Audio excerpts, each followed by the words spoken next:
샬롬, 이주연 목사입니다. 이번 다음에서 다음으로 부모 교육에 참여하셔서 하나님이 알려주시는 부모의 정체성을 확인하고 또 자녀와 함께 자라가는 부모의 길을 같이 발견해 보면 좋겠습니다. 우리 그럼 9월 13일 주안성전에서 만나요.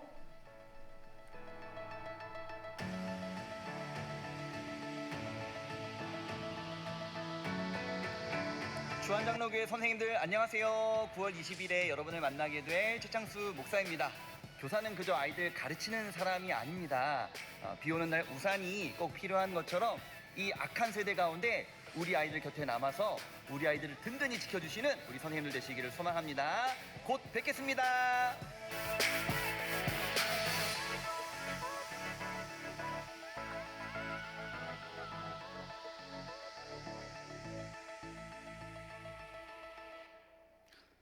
할렐루야. 아무도 아멘을 안 하시네요. 할렐루야. 아멘. 많이 피곤하시죠? 안 피곤하세요?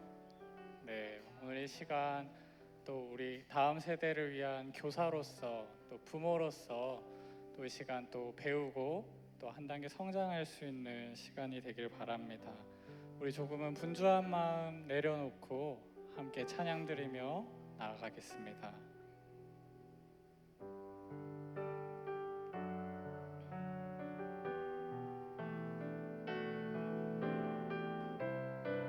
내가 주인 삼은 내가 주인 삼은 모든 것 내려놓고 내 주 되신 주 앞에 나가 내가 사랑했던 모든 것 내려놓고 주님만 사랑해.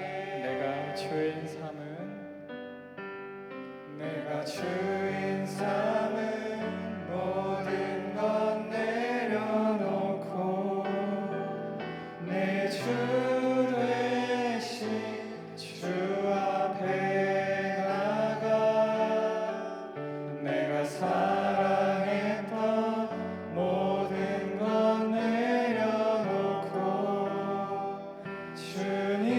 주님만 사랑해. 주 사랑 거친 풍랑에도 깊은 바다처럼 나를 잠잠케 해. 주 사랑 내 영혼의 반석 그 사랑 위에 처음부터 고백합니다. 내가 주인 삼은 모든 것 내려놓고 내 주 되신 주 앞에 나가 내가 사랑했던 모든 것 내려놓고 주님만 사랑해. 다시 한번 고백합니다. 내가 주인 삼은 모든 것 내려놓고 내 주 되신 주 앞에 나가 내가 사랑했던 모든 것 내려놓고 주님만 사랑해. 주 사랑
사랑만이 우리의 반석되심을 믿으십니까?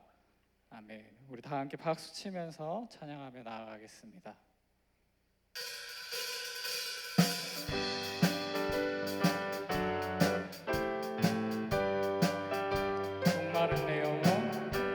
목마른 내 영혼 주가 이미 허락한 그 귀한 영생수 주여 갈망합니다. 그 약속 따라서 힘써 간구하오니 오 주여 내 기도 어서 들어주소서. 예수의 사랑 예수의 사랑 바다 물결같이 내게 임하니 영광의 물결에 온전히 쌓여서 내 영혼의 기쁨 한량 없도다. 주 내게 약속한 큰 비 내려주시려 은혜의 저 구름 건너편에 떠올라 그 귀한 징조가 내게 밝히 보이니 나 힘을 다하여 주께 간구합니다. 예수의 사랑 예수의 사랑 바다 물결같이 내게 임하니 영광의 물결에 온전히 쌓여서 내 영혼의 기쁨 한량 없도다.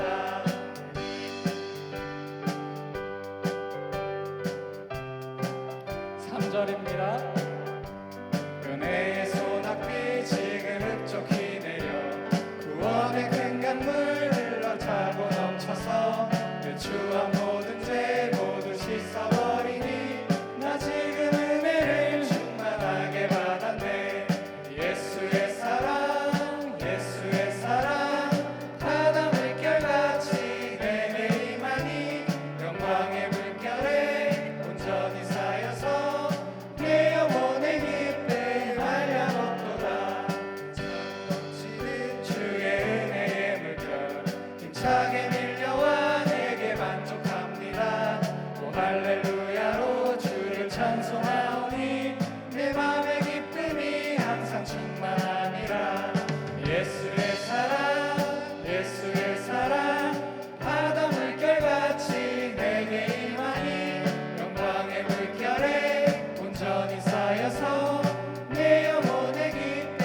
예수의 사랑 예수의 사랑 예수의 사랑 바다 물결같이 내게 임하니 영광의 물결에 온전히 쌓여서 내 영혼의 기쁨 한량 없도다.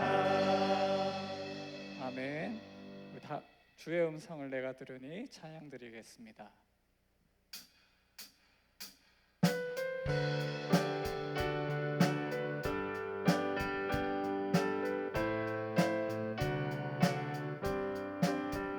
주의 음성을 내가 들으니 사랑한단 말일세. 믿는 마음으로 주께 가오니 나를 영접하소서.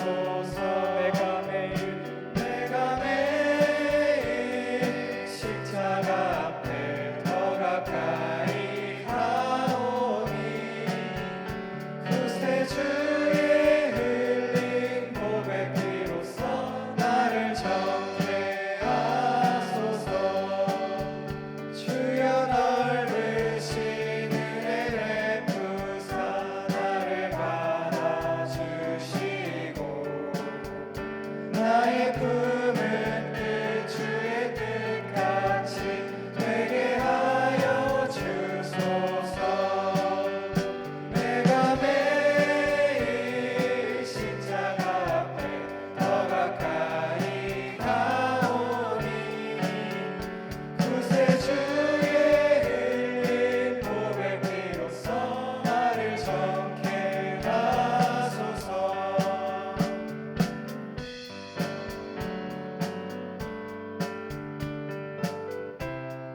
3절입니다. 주의 보좌로 주의 보좌로 나갈 때에 어찌하니 기쁠까. 주의 얼굴을 항상 배우니 더욱 친근함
예수뿐이네 찬양 드리시겠습니다.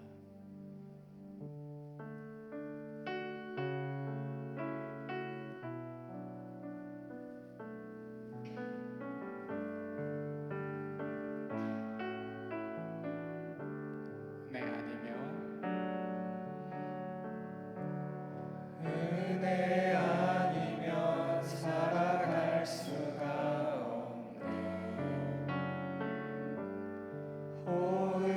호흡마저도 다 주의 것이니 세상 평안과 위로 내게 없어도 예수 오직 예수뿐에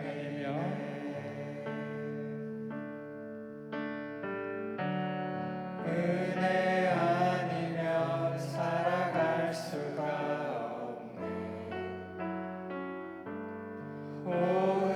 호흡마저도 다 주의 것이니 세상 평안과 위로 내게 없어도 예수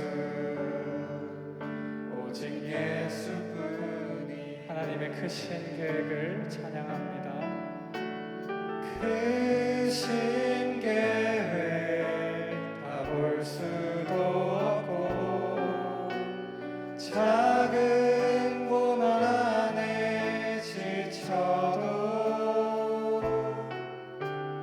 주께 묻기 나의 모든 삶 버티고 견디게 하시네.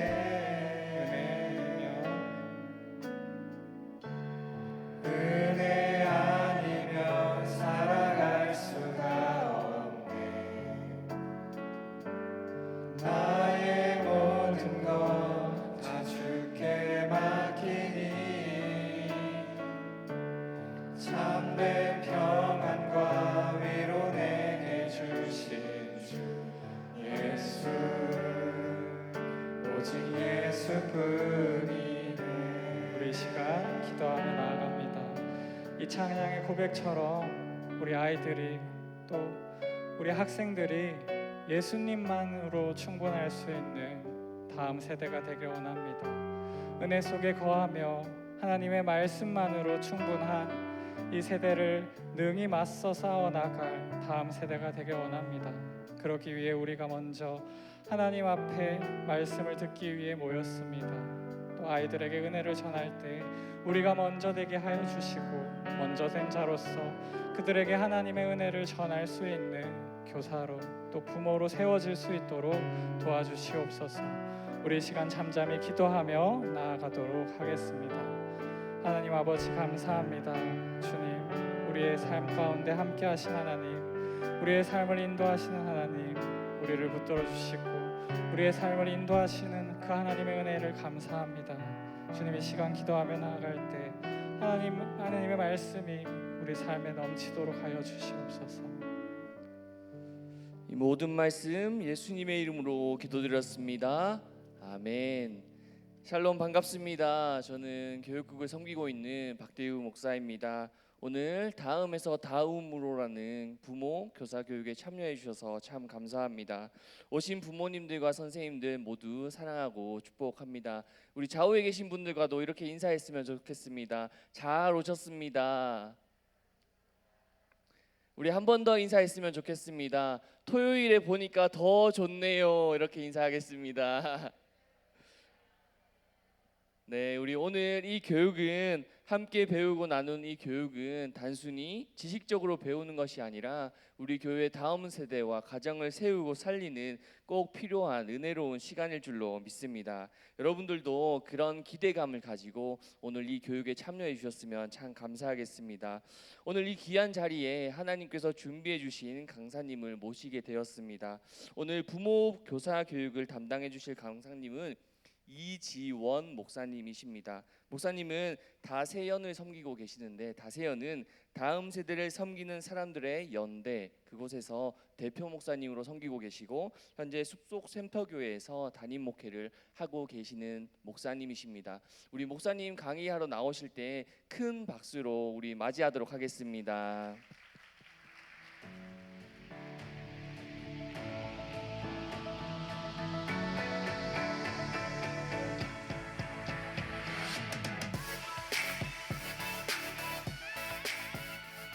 안녕하세요.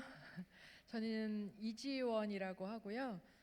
여러분과 같이 또 아이들을 키우고 있는 엄마이기도 합니다. 저희 아이들은 지금 17살, 20살 된 이제 두 딸들이 있어요. 그래서 제가 지금 이제 다세연이 저희가 15년이 됐거든요. 그래서 그 전에도 이제 청소년 사역을 계속 했었지만 그 다세연을 하면서 부모님들을 자주 만나게 되면 부모님들이 항상 질문하시는 게 있어요. 뭐 여러 가지 질문 중에 뭘 질문을 하시냐면 애들 사춘기는 언제 끝나요? 이렇게 이제 물어보세요. 뭐 어떤 마음인지 제가 알잖아요. 어떤 마음에서 질문하시는지. 그럼 제가 그랬어요. 그 지식적으로 아는 대로 그때는 저희 아이들이 사춘기가 아니었으니까 한 3년 정도 지나면 사춘기가 어느 정도 잦아든다고 해요. 이제 이렇게 얘기를 했었거든요. 근데 이제 제가 저희 아이들이 사춘기를 이렇게 겪는 걸 보면서 사춘기는 시작은 있는데 끝은 없구나. 이거를 제가 아주 뼈저리게 느끼고 있어요. 마치 그 어른들이 그 중년기의 혼란, 갱년기의 혼란, 노년기의 혼란을 평생 가져가는 것처럼 우리 아이들도 혼란이 시작됐지만 평생 주님 안에서 그걸 다루어 가야 되는 과제를 안고 살아가고 있구나, 이런 생각들을 많이 했습니다. 제가 부모님들을 만나면 이제 부모님들끼리 이제 뭐 쉬는 시간이나 이럴 때 아니면 소그룹을 할 때 이런 대화를 하세요. 그 이제 한 중고등학교 정도 된 부모님들은 초등학교 이런 아이들 둔 부모님한테 이제 막 물어봐요. 그 집 애들은 집에서 말해요? 뭐 이렇게 이제 물어봐요. 그러면은 이제 그 한 초등학교 고학년, 뭐 중학교 초반에 있는 부모님들이 아우 말은 하는데 말대꾸를 막 이렇게 이제 막 절레절레 하세요. 그러면 한 고등학교 자녀를 둔 부모님들이 뭐라고 하는지 아세요? 말대꾸도 대답이에요. 이렇게 얘기해요. 뭐냐면 아이들이 블랙홀 같대요. 그 전에는 뭐라도 얘기를 하면 그게 튕겨 나오든 부드럽게 오든 뭔가가 왔는데 이 아이들이 이제 고등학교 가고 나이가 들어서 성인이 되고 이러니까 블랙홀처럼 나는 분명히 말을 아이에게 했는데 말이 사라졌다는 거예요. 어느새 아이는 벌써 뒤통수가 보이고 어느새 아이들은 방문을 닫고 들어가고 이제 그런 얘기들을 이렇게 합니다. 그러면서 말대꾸라도 할 때 고마운 마음으로 아이와 대화를 하시라고 막 이제 그런 어떤 좀 가슴 아픈 조언들을 많이 합니다. 저희가 이제 청소년들을 쭉 만나다 보니까 청소년들의 이제 그 삶에 이렇게 추이들이 조금 보이는데요. 한 5, 6년 전, 7, 8년 전만 해도 아이들이 저희한테 아니면 교육자들한테 이런 기도 부탁을 했어요. 목사님, 전도사님, 하나님이 나만 안 사랑하는 것 같아요. 내 기도만 안 들어줘요. 그리고 하나님이 우리 집에만 없는 것 같아요. 내 삶에만 별로 도움을 안 주시는 것 같아요. 이런 얘기를 했습니다. 이게 무슨 얘기죠? 하나님한테 서운한 거예요. 하나님한테 도움을 요청했는데 들어주시지 않으니까 서운한 거예요. 근데 요즘에는요, 불과 한 5년 됐을까요? 아이들한테 저희가 만나서 얘들아 하나님이 널 사랑하셔 이렇게 얘기를 하잖아요. 그럼 아이들이 뭐라고 하냐면요. 그래서요? 이렇게 얘기를 합니다. 이게 무슨 말이냐면 아이들이 별로 하나님을 궁금해하지 않는 세대가 됐어요. 하나님에 대해서 무언가를 요청하지 않는, 다시 말하면 하나님에 대한 기대가 별로 없는 세대. 그러다 보니까 아이들이 하나님이 계시든 안 계시든 자기 삶에 별로 관심이 없는 그런 세대가 지금 돼버렸다는 거예요. 여러분, 지금 청소년들, 이게 벌써 한참 된 한 10년 정도 전이 된 통계인데요. 청소년들의 복음화율이 몇 프로나 될까요? 그러니까 쉽게 말하면 교회에 다니고 있는 아이들이 100명 중에 몇 명 정도 될까요?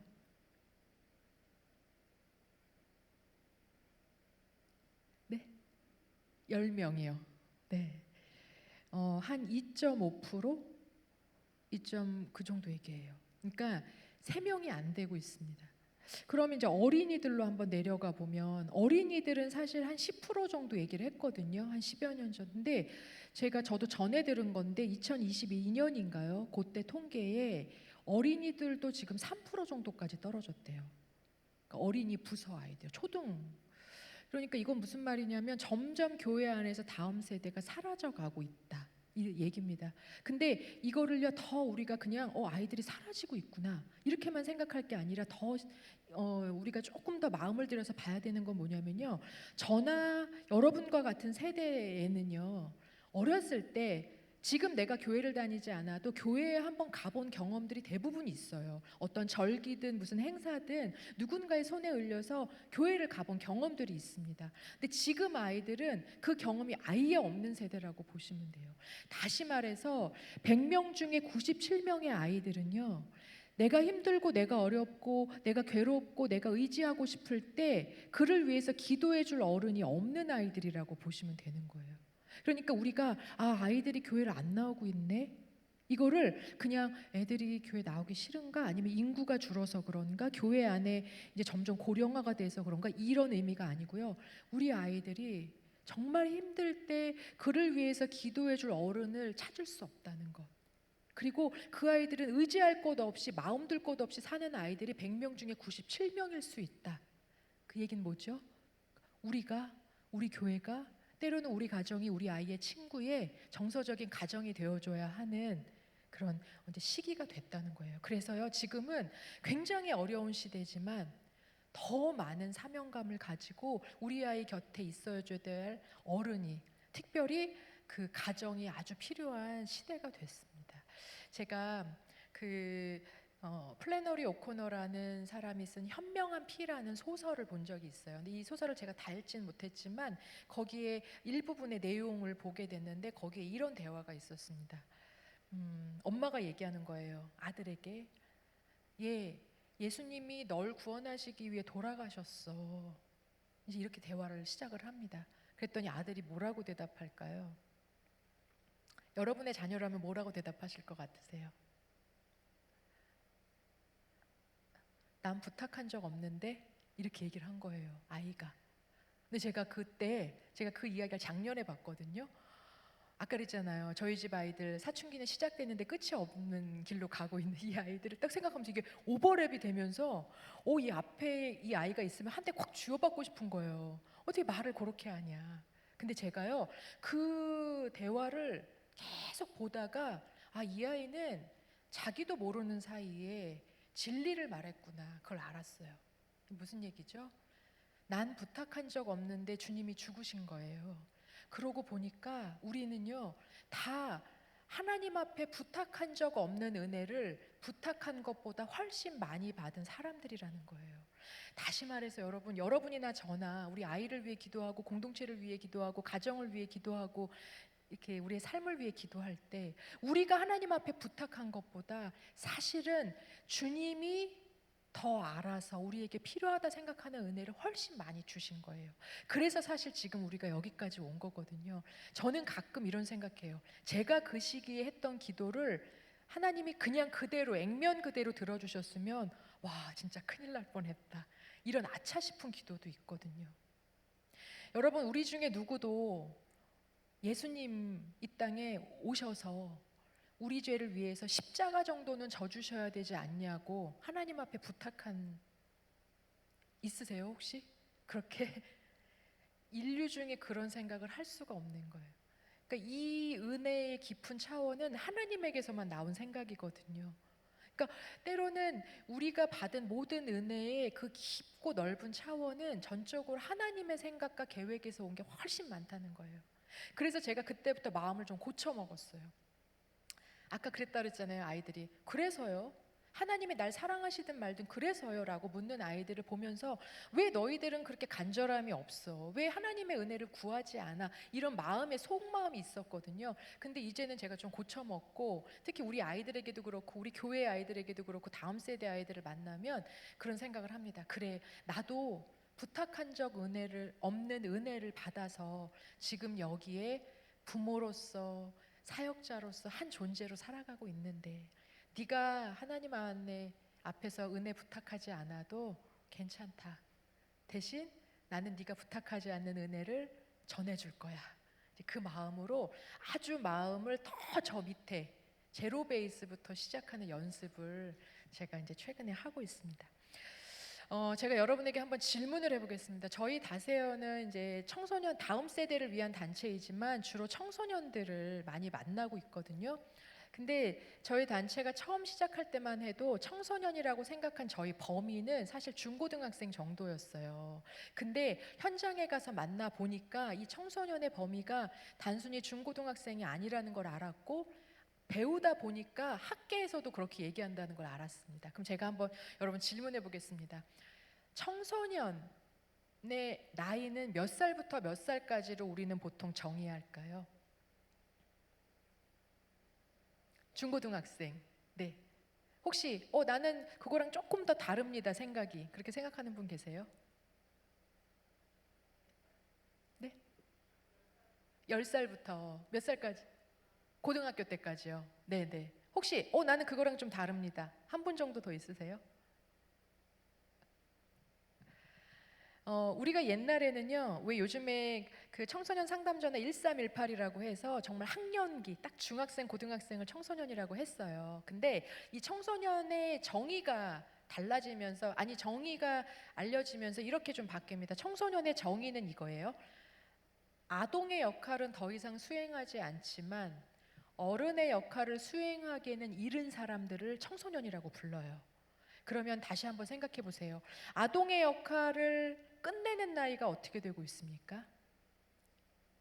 점점 빨라지고 있어요. 이 얘기는 무슨 얘기냐면요. 옛날에는 한 초등학교 3, 4학년 정도 나타났던 정서적인 특징, 말하는 특징, 행동하는 패턴이요. 지금 벌써 유치부, 유아부 아이들에게 나타나고 있어요. 그러면 이제 반대로 어른의 역할을 수행하기엔 이른 사람들이잖아요. 청소년이. 그러면 어른의 역할을 수행하는 나이는 점점 어떻게 되고 있습니까? 늦어지고 있죠. 그래서 왜 벌써 이미 오래된 용어인데요. 캥거루족 이런 얘기 나오잖아요. 부모에게 의존해서.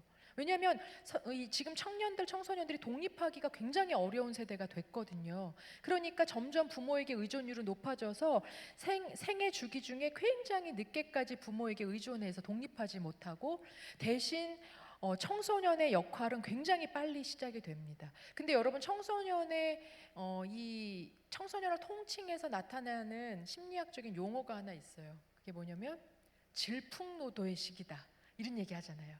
그 여러분 생각해 보세요.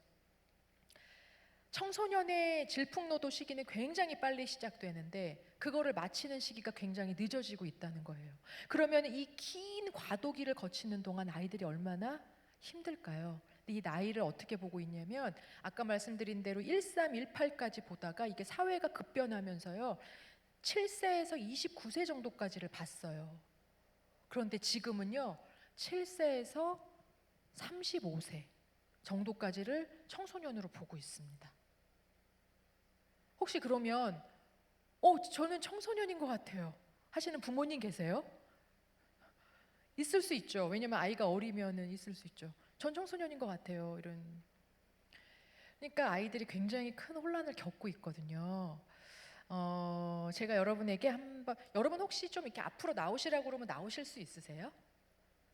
이런 거 자꾸 시키지 마요. 우리 아이들이 얼마나 힘들까? 그걸 한번 좀 보고 싶은 거예요. 아이들이 어린이부터 어른이 되기까지 너무 긴 이행기를 통과하고 있거든요. 근데 그 곁에서 버텨주고 있는 어른들 중에 누가 있냐면 목회자, 부모, 가장 가까이 부모가 있어요. 그리고 교사 이렇게 있거든요. 이분들이 곁에서 보면서 굉장히 힘듭니다. 사실은 버티기가 굉장히 힘들거든요.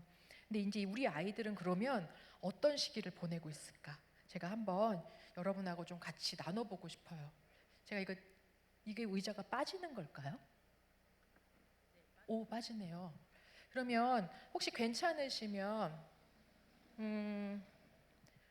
6분만 좀 나와주실 수 있으세요? 부모님도 괜찮고 뭐 선생님도 괜찮고 목회자분들도 괜찮습니다. 한 6분만 앞으로 나와주실 수 있으세요? 우리 아이들은 어떻게 자라가고 있을까?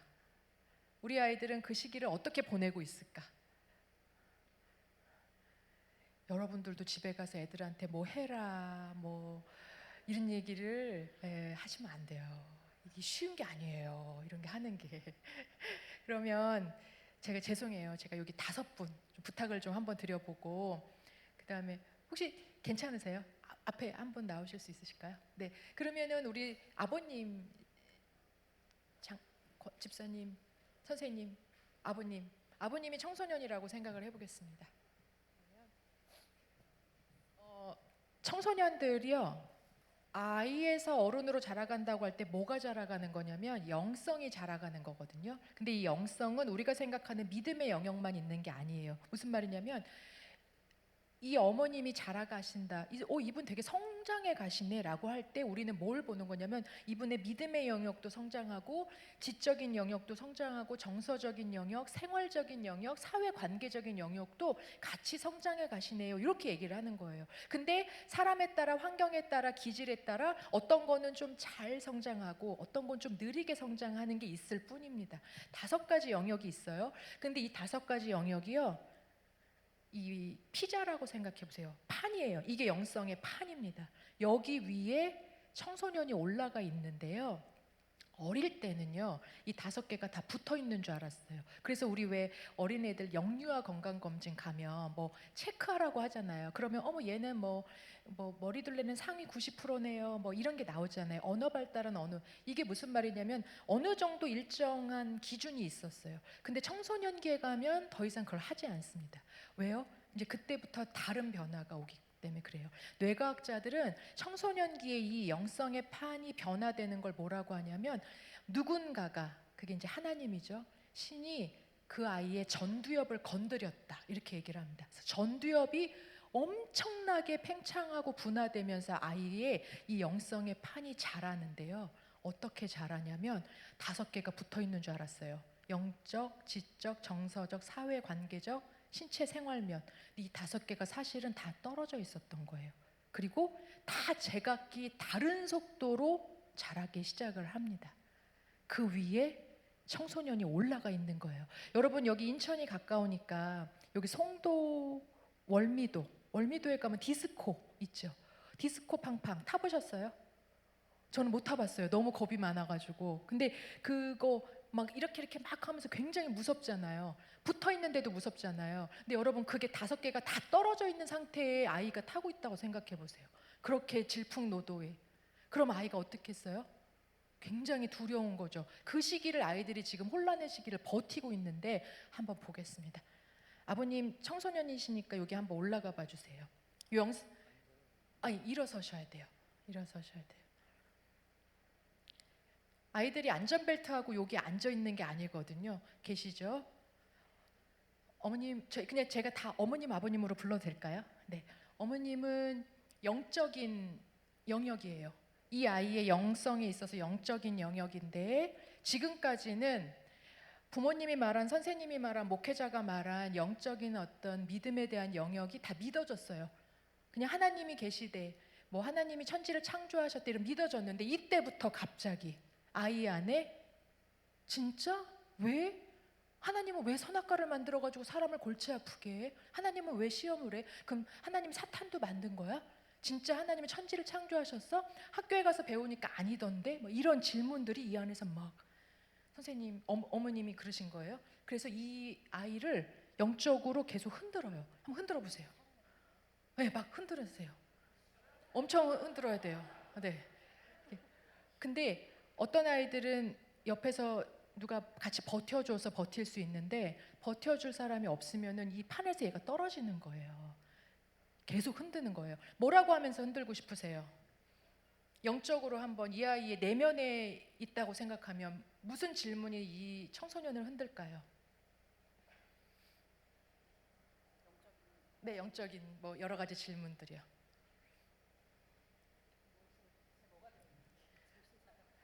아니 어머니가 아이를 얘기하는 질문이 아니라 아이의 내면에서 너는 왜 교회를 꼭 가야 돼? 뭐 이런 거 있잖아요. 질문. 성경이 진짜야? 이런 질문들. 무슨 질문하면서 아이가 흔들리고 있다고 생각하세요?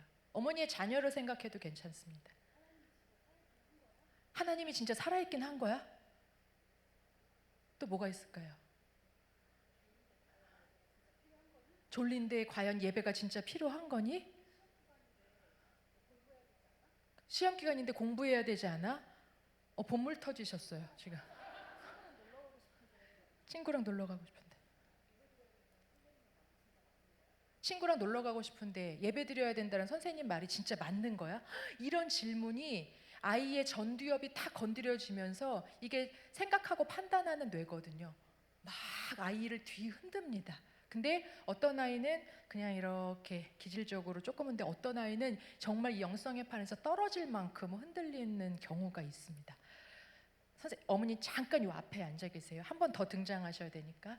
그 다음에 지적인 영역이 있어요. 지적인 영역은 무언가를 배우고 익히는 영역이잖아요. 근데 이 청소년 시기에요. 우리가 모르는 사실이 하나 있습니다. 간과하는 사실. 우리가 생각하면 청소년 애들은 다 굉장히 생각 없이 사는 애들 같고 비도덕적인 것 같다 생각하잖아요. 근데 실제로 청소년기, 아까 말씀드렸던 청소년기가 몇 세부터예요?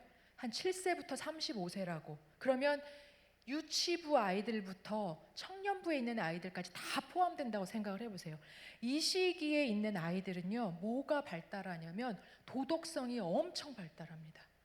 그래서요, 실제로 버스에 어떤 분이 타셨는데 할머니가 그 교통카드 없이 아마 돈을 갖고 타신 것 같아요. 근데 출퇴근 시간, 출근 시간에, 그러니까 막 돈을 꺼내고 이런데 잔돈이 없어서 10,000원을 거슬러 줘야 돼 막 이러니까 이 운전기사분이 할머니 배차 간격 짧아요. 금방 오니까 준비해서 다음 거 타세요. 여기 너무 기다려요. 출근하는 분이 이랬어요.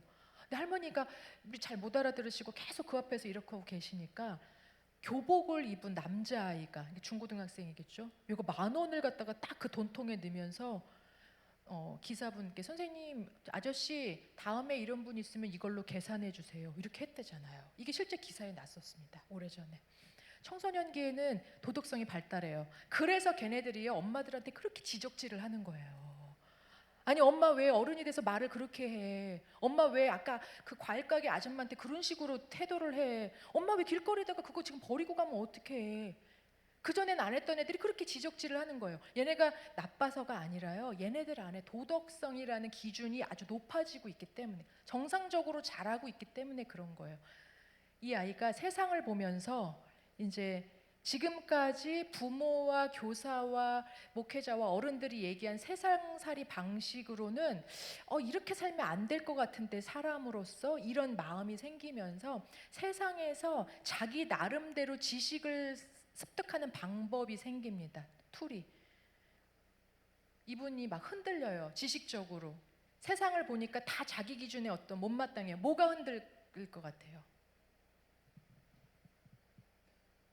지식적으로 봤을 때 아이들 입장에서 이 아이를 흔들고 있는 수많은 질문들 중에 뭐가 있을까요? 하나의 예를 들어주세요. 하나예요. 네. 제가 그냥 할까요? 그러면은 제가 흔들게요. 네네. 엄마 왜 그런 식으로 살아? 엄마 왜 그런 식으로 살아? 이렇게 살면 안 되잖아. 그렇죠. 엄마 왜 말 그런 식으로 해? 엄마 말을 왜 그런 식으로 해? 그리고 학교에서 말한 부모님이 말한 그런 식의 공부 방법, 나는 다른 게 배우고 싶은데 다른 거 경험하고 싶은데 왜 꼭 그것만 해야 돼? 왜 꼭 공부만 해야 돼? 그런 걸로 내면이 엄청 흔들립니다. 그렇게 하면서 아이들이 자라가고 있어요. 도덕성은 굉장히 높아지고 아주 훌륭한 사람이 되고 싶은 마음이 막 고양되고 있어요. 잠시만 앉아주세요. 그다음에 이제 정서적인 부분이에요. 아이들이 굉장히 힘들어하는 부분이 정서적인 부분. 신체적인 부분부터 해보겠습니다. 여러분 어린이 때 돌 때쯤 돼가지고 성장 급등기가 한번 오지요. 돌고 전후로 해서 아이들이 막 2배씩 자라잖아요. 몸무게, 키, 막 머리둘레가. 근데 언제 한번 또 성장 급등기가 오냐면요. 청소년기, 사춘기가 되면 한번 옵니다. 그래서 2년 동안요. 엄청나게 폭발적으로 자랍니다. 키도 자라죠. 몸도 자라죠. 그리고 또 호르몬이 너무 왕성하게 나와요. 성호르몬이. 그러면서 이 아이들이 그전까지는 별로 관심이 없고 그냥 힐끔 바라보던 거를 본격적으로 보기 시작하는 나이가 옵니다. 그러니까 무슨 얘기예요? 엄마, 아빠, 다른 사람들이 모르는 나만의 은밀한 비밀이 생기는 신체적인 비밀이 생기는 나이입니다. 그래서 이 아이가 굉장히 혼란스러운 시기를 겪거든요. 나는 이렇게 보고 싶었던 게 아닌데, 난 이렇게 느끼고 싶었던 게 아닌데 그게 막 느껴지고 보여지고 몸이 막 자라니까 어떻게 할 수가 없어요. 게다가 또 어떡합니까? 몸이 너무 잘 자라면 또 좋은데 너무 잘하지 않는 것 때문에 자존감이 너무 흔들리는 경우가 있어요. 실제로 제가 처음에 사역할 때 두 번째 교회에서 저희 중등부 목사님이 키가 되게 좀 아담하신 분이셨거든요. 근데 중등부 아이들이 그 외모에 대한 고민 굉장히 많이 합니다. 요 시기에 외모 컴플렉스가 굉장히 커지거든요. 근데 와가지고 계속 키 크게 해달라고 기도 부탁을 막 했대요. 근데 1년 동안 부탁을 했는데 연말쯤 돼가지고 목사님 제 기도 했어요? 쟤 왜 이렇게 키가 안 커요? 그러면서 막 이렇게 속상해서 얘기하더래요. 그래서 걔한테 그랬대요. 그 기도를 하나님 들어주셨으면 내가 이만큼만 컸을까? 이렇게 얘기를 했다고. 그러면서 그냥 이렇게 달래줬다고 하시더라고요. 요 신체, 외모에 대한 그리고 나만의 비밀이 생기는 요 호르몬 때문에 아이가 굉장히 흔들리는데 어떻게 흔들릴까요? 내면적으로.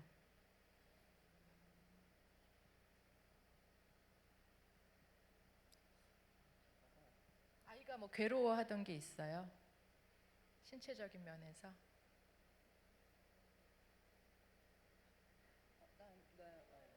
나는 왜 코가 이렇게 생겼지? 나는 왜 코가 이렇게 생겼지? 한번 흔들어 보세요. 외모죠. 난 왜 이렇게 생겼지? 다른 애들은 되게 예쁘던데. 엄마가 왜 이렇게 낳아준 거야? 막, 하나님은 내 말도 안 들어주고, 나도 날씬하고 싶어. 우리 친구들처럼. 쟤는 예쁜데 나 왜 이렇게 못생겼어? 이런 외모에 대한 자기만의 기준의 컴플렉스가 생기고 남들하고 비교하면서 컴플렉스가 생기고 특히 이 시기의 아이들은 자기 외모나 성격이나 성적이 자기의 미래를 결정할 거라고 생각하는 두려움이 있어요. 우리가 경험해 보면 그게 그 시기뿐이지 그렇지 않다는 거 알지만 아이들은 그게 정말 자기의 모든 삶을 걸고라도 고민을 해야 되는 그렇게 큰 문제입니다. 아이들이 이런 신체적인 고민이 있습니다. 잠깐만 앉아주세요. 아버님 괜찮으세요? 예, 괜찮으세요. 정서적인 면. 이 시기에 아이들이 가장 힘들어하는 게 그 세 가지 질문이 있거든요. 이게 뭐냐면 밤잠을 설칠 만큼 아이들이 하는 고민이 있습니다. 첫 번째가 뭐냐면 난 누구지? 맞아요. 난 도대체 누구야? 또 하나 있습니다. 나는 여기에 어울리는 사람인가? 이거 굉장히 고민합니다. 무슨 얘기냐면요.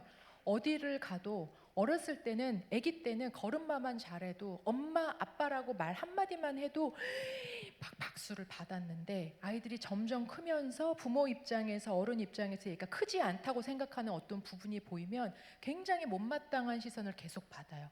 근데 여러분 못마땅한 시선을 계속 받잖아요. 그럼 사람이 그 다음에 오는 정서가 무력감이에요. 그러니까 아무것도 하고 싶지 않고 아무것도 선택하고 싶지 않아요. 그리고 또 하나 무력감이 오는 상태에서 무언가 지금 선택해야 된다는 조바심이 오잖아요. 그러면 그 다음에 오는 정서가 뭐냐면 지불유예라는 게 옵니다. 쉽게 말하면 이거예요. 제가 물건을 사면 돈을 지불해야 되잖아요. 지금 지불해야 되는데 아이들이 계속 지불하지 않고 그걸 유예시키는 거예요. 선택하지 않고 선택을 유예시키는 거예요. 왜요? 요 선택에 대해서 자신이 없는 거예요. 왜냐하면 한 번도 아니면 이렇게 좀 커서 내가 선택했을 때 그걸 응원받아 본 경험이 별로 없어요. 너무 못마땅한 시선을 뭐라도 부족한데라는 시선을 많이 받아본 아이들은 오늘을 이렇게 생기 있게 선택하는 게 쉽지 않아요. 그래서 계속 그걸 미룹니다. 근데 그게 부모님 입장에서는 쟤는 왜 이렇게 방바닥에 들러붙어 있어? 왜 뭐라도 잡고 뭐라도 하지? 공부하기 싫으면 나가서 운동이라도 하지? 이런 얘기를 하고 싶은데 아이들은 계속 그 선택을 유예해요. 왜냐하면 못마땅한 시선을 계속 받았기 때문에. 근데 이게 청소년기에는 아주 만연합니다. 예. 뭐 특별히 그 가정이라서 그 부모라서가 아니라 그게 그 정서에 또 있어요. 근데 그러니까 이 아이들이 나는 이 공동체에 어울릴까? 그래서 애들이 굉장히 쭈뼛쭈뼛하고 어릴 때는 어느 공동체 가도 막 안녕하세요 막 이러던 애들이 청소년 기간만 되면은 뒤로 가서 숨거나 인사하는 것도 쭈뼛거리거나 어디 가자고 그러면 싫다고 그러거나 이러는 거예요. 왜냐면 그 공동체에 갔을 때 내가 그 공동체에 과연 어울릴까? 이 생각이 굉장히 큽니다. 그리고 또 하나는 내가 사람답게 뭘 하면서 살 수 있을까? 그게 이 아이들은 정말 밤잠을 설치면서 하는 고민 세 가지예요. 그러니까 이 아이의 안에 이제 정서가 이 무력감이 쌓이는데 또 하나 아주 중요한 정서가 있습니다. 아까 왜 신체가 엄청 발달하면서 몸은 어른이 됐는데 이렇게 자기만의 비밀이 쌓인다고 했잖아요. 하지 말아야 될 것을 하게 되는, 보지 말아야 될 것. 근데 아이들이 또 어때요? 도덕성이 높아져 있다고 했잖아요. 그러니까 자기 안의 기준이 누가 뭐라고 하지 않아도 잘 살아야 된다는 기준은 점점 높아지는데 남들에게 말할 수 없는 비밀은 계속 생기니까 이 갭이 엄청 커집니다. 그러니까 아이가 이 속에서 분열이 오는 거예요. 그래서 이 분열이 줄어들지 않으면 이게 잘못하면 이제 정신분열로 갈 수 있거든요. 이 분열을 계속 줄여줘야 되는 거거든요. 근데 이 분열을 줄여줄 수 있는 제일 좋은 말, 괜찮아. 나도 그랬어. 나도 너랑 똑같이 잘 살고 싶지만 안 돼. 우리도 그렇잖아요. 믿음으로 예배드리고 이렇게 뭐 세미나 듣고 이러면 잘 살 수 있을 것 같지만 안 되잖아요. 저도 매번 실패하거든요. 너만 그런 게 아니라 나도 그래. 그게 일반적인 거야. 그러니까 정서적으로 이 아이가 자존감이 굉장히 떨어지면서 이 청소년기 다음 세대 아이들의 죄책감과 무력감이 굉장히 커지는 시기가 옵니다. 어떻게 내면적으로 정서적인 막 흔들림이 올까요? 흔들어 보세요. 막 얘기하면서. 난 왜 그것밖에 안 돼? 나는 왜 이것밖에 안 되지? 나는 왜 친구들은 저런 것도 다 잘하는데 나는 이거 못하고. 그렇죠. 이런 것들이 막 옵니다. 네, 그러면서 정서적으로 막 흔들리고 또 하나 거기 가면 사람들이 나 별로 안 좋아할 것 같아. 그러면서 그 자리가 부담스러운 시기가 오게 되면서 정서적으로 그러니까 누군가에게 환대를 받는다고 생각하면 되게 자연스럽게 그 자리에 있을 수 있어요. 제가 만약에 여기 왔는데 여러분들이 다 팔짱 끼고 저를 쳐다본다고 생각해 보세요. 그럼 제가 이 공동체가 나를 환대해 주지 않는구나 이러면 제가 되게 경직된 상태로 할 수밖에 없어요. 근데 제가 아까 저기 올라갔는데 다 여러분들이 친정엄마 같은 미소로 저를 바라봐 주신 거예요. 그러니까 제가 이 공동체에 내가 조금 편하게 있어도 되겠다. 이 공동체에 조금 어울렸다 갈 수 있겠다 생각하니까 제가 조금 자유롭게 이렇게 하는 거예요. 아이들도 마찬가지고. 예, 잠깐만 앉아 계세요. 정서적으로. 생활 면에서 아이들이 정서적으로 죄책감과 무력감의 선택이게 되면 지불 유예를 한다고 했잖아요. 오늘 선택하는 거를 자꾸 못하게 되는데 이것 중에 하나가 또 큰 게 뭐냐면 아이들이 자꾸 지불 유예하고 못하는 것 같고 선택을 해도 별로 엄마 아빠 눈에 안 차는 것 같고 다 제 얘기입니다. 제 얘기. 근데 그러면은 아이가 스스로 고민하고 선택해보고 책임지는 연습을 잘 못해요. 왜냐면 거기까지 그 사회가 잘 안 기다려주거든요. 어찌됐든 이 아이가 특별히 생명에 지장이 없고 공동체에 악을 끼치는 게 아니라면 아이가 고민해보고 선택하고 책임지는 연습을 작은 것부터 해봐야 되는데 사회가 그걸 잘 안 기다려주는 거예요. 지금 사회가. 지금 성적이 좋아야 되고 지금 성격이 좋아서 아이들과 잘 지내야 되고 지금 생기 있게 살아야 너 미래도 너한테 열려 있다. 막 이런 얘기. 제가 집에서 자주 하는 긍정적으로 생각해야 미래가 밝지 막 이런 얘기. 집에 가서 제가 회개하겠습니다. 그러니까 아이가 쉽지가 않은 거예요. 그러니까 생활이 어떻게 되냐면 자꾸 의존적으로 되고 내가 고민하고 선택하고 책임져 보는 연습을 작은 것부터라도 해보지 않으면 아이에게 나타나는 대표적인 증상이 뭐냐면 탓을 해요. 탓을. 내가 이렇게 지금 한 게 엄마가 그래서 그런 거잖아. 그때 그 선생님이 나한테 이래서 그런 그 애들이 나한테 이래서 그런 거잖아. 이렇게 왜냐면 아이들은요 그게 방어 기제예요. 아이들도 살아야 될 거 아닙니까? 그러니까 어딘가에다가는 자기 그 마음을 놔야 되는 거예요. 생활면에서 너 왜 이렇게 자율적이지 않아? 너 좀 고등학생, 중학생 되면 방도 치우고 이렇게 막 여기서 막 엄마가 잔소리를 했어요. 그럼 내면에서 무슨 마음으로 흔들림이 올까요? 저한테 탓을 했을 때 진짜 내 탓인가? 진짜 내 탓인가? 그리고 흔들면서 그게 진짜 내 탓인가?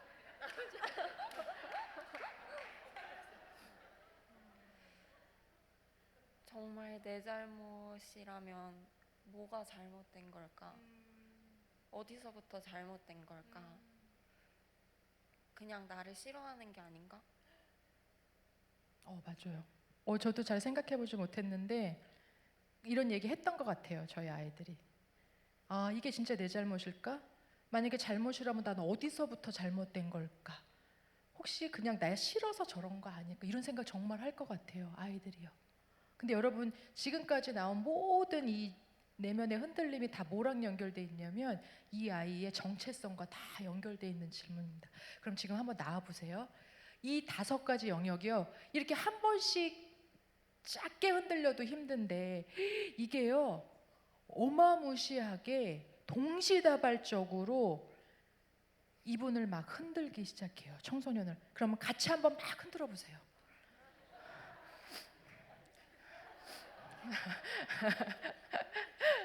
네, 그렇죠. 그렇게 해요. 신체 잘하십니다. 신체. 신체적으로 많이 흔들죠. 네, 고맙습니다. 네, 잠시 5분은 내려가 예, 고맙습니다. 박수 한번 쳐주시고요. 우리 청소년 하셨던 아버님은 요 위에서 서 계실 때 어떤 생각이 좀 들었어요? 일단 자세를 안정 흔들리지 않게끔 일단 내 마음과 몸이 경직되고 일단은 그 불안한 마음이 생기고 안 떨어져야 되겠다, 방어해야 되겠다, 그런 생각을 갖게 됐어요. 네, 맞습니다. 고맙습니다. 박수 한번 쳐주세요. 네. 제 여기가 더 좋을 것 같습니다. 지금 너무 정확하게 잘 말씀해 주셨는데 자세가 떨어지지 않으려니까 경직되고 그러니까 아이들이 그 시기에는 그전에는 너무 표정도 말도 다 자연스러웠는데 이게 부자연스러워져요. 그게 애들이 싫어서가 아니라 자기를 버티기 위해서 힘을 주는 거예요. 계속 긴장하면서 살고 있죠. 그리고 또 아까 뭐라 그랬죠? 떨어지면 안 되겠다. 이런 생각을 한다고 했잖아요. 청소년들이요. 그 시기를 7세부터 35세까지 지금 보내고 있다고 생각해 보세요. 그러면 옆에서 보고 있는 우리 어른들도 사실 힘들지만 누가 제일 힘들까요? 본인이 제일 힘든 거예요. 근데 여러분 여기서 한번 우리가 보세요. 그 청소년기의 혼란을 겪는 옆에 누구를 하나님이 붙여주셨습니까? 어른들을 붙여주셨잖아요. 목회자, 교사, 그리고 가장 가까이 부모님. 근데 부모님들은 35세가 지나면 이제 그 다음부터 뭐가 오냐면 중년기가 옵니다. 중년기의 키워드도 혼란입니다. 중년기가 오면 생애의 가장 센 생애 주기가 옵니다. 갱년기가 옵니다. 사춘기를 이길 수 있는 생애 주기는 갱년기밖에 없어요. 갱년기가 오는데 갱년기는 갈등과 혼란이 있죠. 노년기도 나름대로의 고민들이 많은 시기입니다. 그럼 여러분, 혼란스러운 아이들 곁에 혼란스러운 어른을 붙여주신 거예요. 하나님이. 너무 신기하게. 누구라도 하나 덜 혼란스러우면 좋겠는데 왜 혼란스러운 아이들과 혼란스러운 어른을 붙여놓으셨을까? 여러분, 우리 유진 피터슨 목사님이 더 메시지라는 성경 번역하셨죠. 그분이 이런 얘기를 했어요. 그 광부들이 옛날에 이렇게 갱도에 들어가잖아요. 갱도에 들어갈 때 지금은 첨단 시설이 있겠지만 그때는 없으니까 꼭 갖고 들어갔던 게 있습니다. 뭘 갖고 들어갈까요? 이게 생명과 연관된 거예요. 네, 나침판. 네, 또 뭐가 있을까요? 물. 카나리아를 가지고 갑니다. 카나리아. 이게 뭐냐면 카나리아가 산소 포화도에 제일 민감한 새래요. 지금은 그런 기계를 가져가겠죠. 농도를 측정하는. 그러니까 가서 막 일을 하다가 얘가 옆에서 짹짹짹짹짹 거리면은 괜찮아요. 근데 어느 순간에 갑자기 얘가 울지 않잖아요. 그럼 그때 빨리 나와야 살 수 있대요. 근데 여러분, 유진 피터스 목사님이 아이들을 뭐라고 했냐면 중년기와 갱년기의 혼란을 겪는 어른들의 영적인 카나리아다, 이렇게 얘기를 했습니다. 다시 말하면 아이가 생기 있게 울고 있을 때 괜찮지만 아이가 어느 순간에 울음을 멈출 때가 와요. 생기를 잃어버릴 때가 오면 그때 부모가 살기 위해 이제 엎드려야 되는 시기라는 거예요. 그래서 여러분, 우리 청소년들이요, 막 생기 있게 지내다가 우리 부모님들 이런 얘기 많이 하잖아요. 저도 그런 얘기 우리 교우분들한테 많이 하는데 제가 우리 아이들이 아니었으면 이렇게까지 기도를 안 했을 것 같다. 이런 얘기 많이 하거든요. 제가 오늘 다 말씀을 못 드리지만 저희 아이도 지금 신앙적으로 큰아이가 되게 방황을 하고 있어요. 막 하나님이 진짜 있냐 그러고 막 이렇게 얘기하면서 하는데, 제가 2주 전에 우리 청년부 목사님한테 아주 기쁜 소식을 하나 들었습니다. 두 분이서 식사를 하는데 그 아이가 목사님한테 그랬대요. 저한테는 그런 얘기 안 했는데 저는 하나님을 알기 때문에 언젠간 돌아올 거예요. 이렇게 얘기를 했다고 하더라고요. 그래서 저한테 그 목사님이 이제 기쁜 소식을, 복음을 전해주신 거죠. 걔가 방황을 하고 있거든요.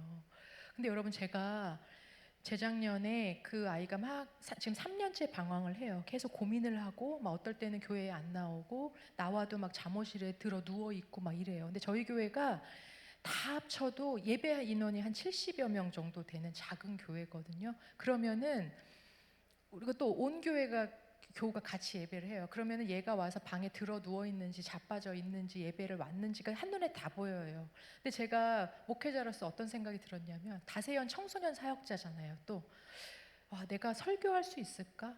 왜냐면 저희 아이도 제대로 챙기지 못하는 목사가, 그것도 담임 목사가 이게 설교를 하면은 쉽게 말하면 이 이야기가 교우들 마음에 흘러갈 수 있을까? 그리고 또 하나는, 제가 지금 다세연은 15년이지만 그 전부터 청소년 사역만 쭉 했어요. 25년을. 그럼 내가 지금까지 청소년 사역 해왔던 모든 게 다 부정당하는 느낌인 거예요. 그러니까 우리가 왜 부모로서 아이를 정말 위해서 열심히 하지 않습니까? 저는 다세연에서 늘 하는 얘기가 있습니다. 당신은 정말 좋은 부모입니다. 저희 다세연이요, 가면 항상 뭐라고 말씀드리냐면, 선생님, 부모님들에게 여러분은 저희를 혹시라도 전문가라고 생각해서 불렀을지 모르지만 저희가 생각하는 진짜 전문가는 바로 어머님, 아버님이시고 선생님들이세요.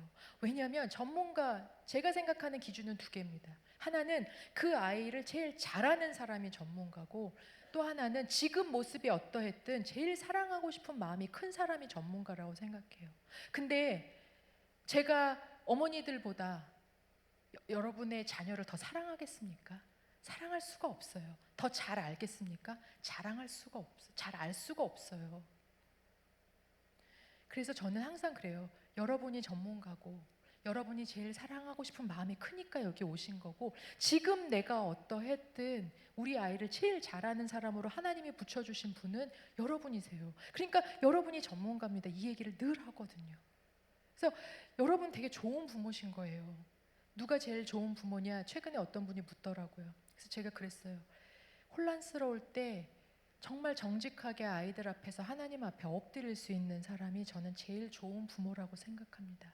왜냐면요, 아이들은요 혼란스럽잖아요. 그러면 여기서 떨어지지 않기 위해 엄청 버팁니다. 여러분, 아이들이 쉽게 포기하는 것 같지만 그렇지 않아요. 밤새 나 엄마한테 그렇게 말하려고 했던 거 아닌데, 나 공부 그렇게 하려고 했던 거 아닌데, 나 그렇게 맨날 방바닥에 늘러붙어 있고 싶었던 게 아닌데, 이 생각을요 어른보다 더 많이 합니다. 근데 이 아이들을 우리가 너무 쉽게, 얘 믿음이 떨어지고 있는 거 아니야? 삶을 너무 쉽게 사는 거 아니야? 이렇게 우리가 판단하면 되게 미안한 거죠.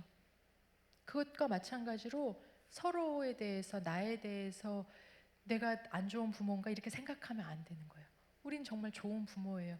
누가 제일 좋은 부모냐면, 이 아이에게 혼란스러울 때는 하나님 앞에 엎드리는 길이 있어를 알려줄 수 있는 부모가 제일 좋은 부모입니다. 아이들이 실제로 뭐라 그러냐면요, 저 아주 큰 믿음 갖게 해주세요. 이렇게 기도 부탁을 정말 많이 해요, 아이들이. 그래서 제가 물어봐요. 너가 생각하는 그 큰 믿음, 애들은 어떤 강력한 믿음, 이런 표현 쓰거든요. 능력 있는. 네가 생각하는 게 뭐야?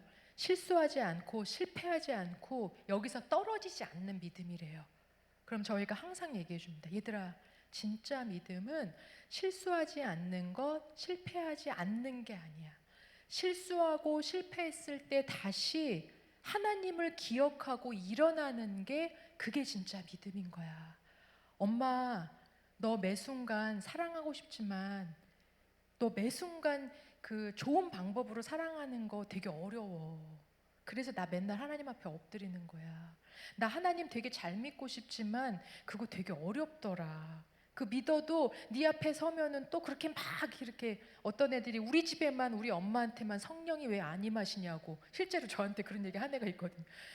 그런 모습 보여도 나 그래서 또 기도하는 거야. 그러면 아이들이 이 힘들 때 여기서 떨어지지 않으려고 버티는 게 아니라 하나님 앞에 엎드리면 살 길이 있다는 걸 알게 되거든요.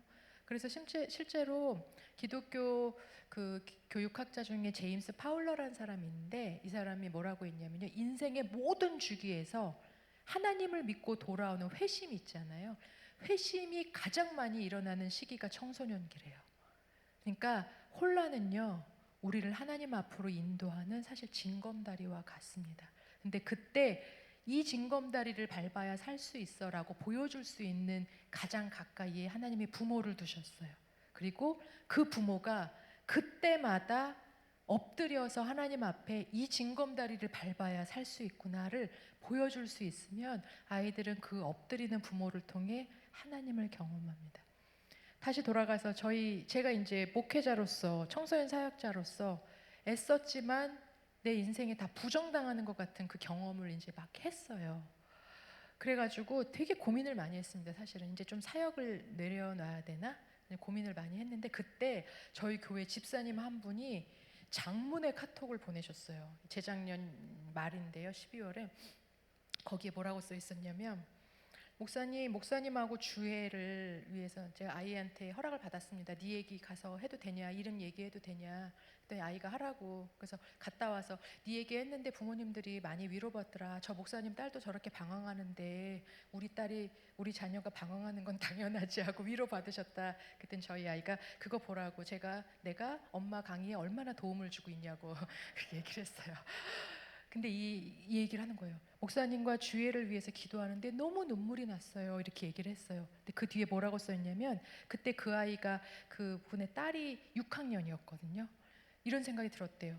우리 아이도 어느 순간 갔을 때 신앙적으로 이렇게 방황할 텐데 그때 우리 공동체가 우리 목회자들이 주회를 대하는 것처럼 대해줄 거라는 생각이 갑자기 확 들었대요.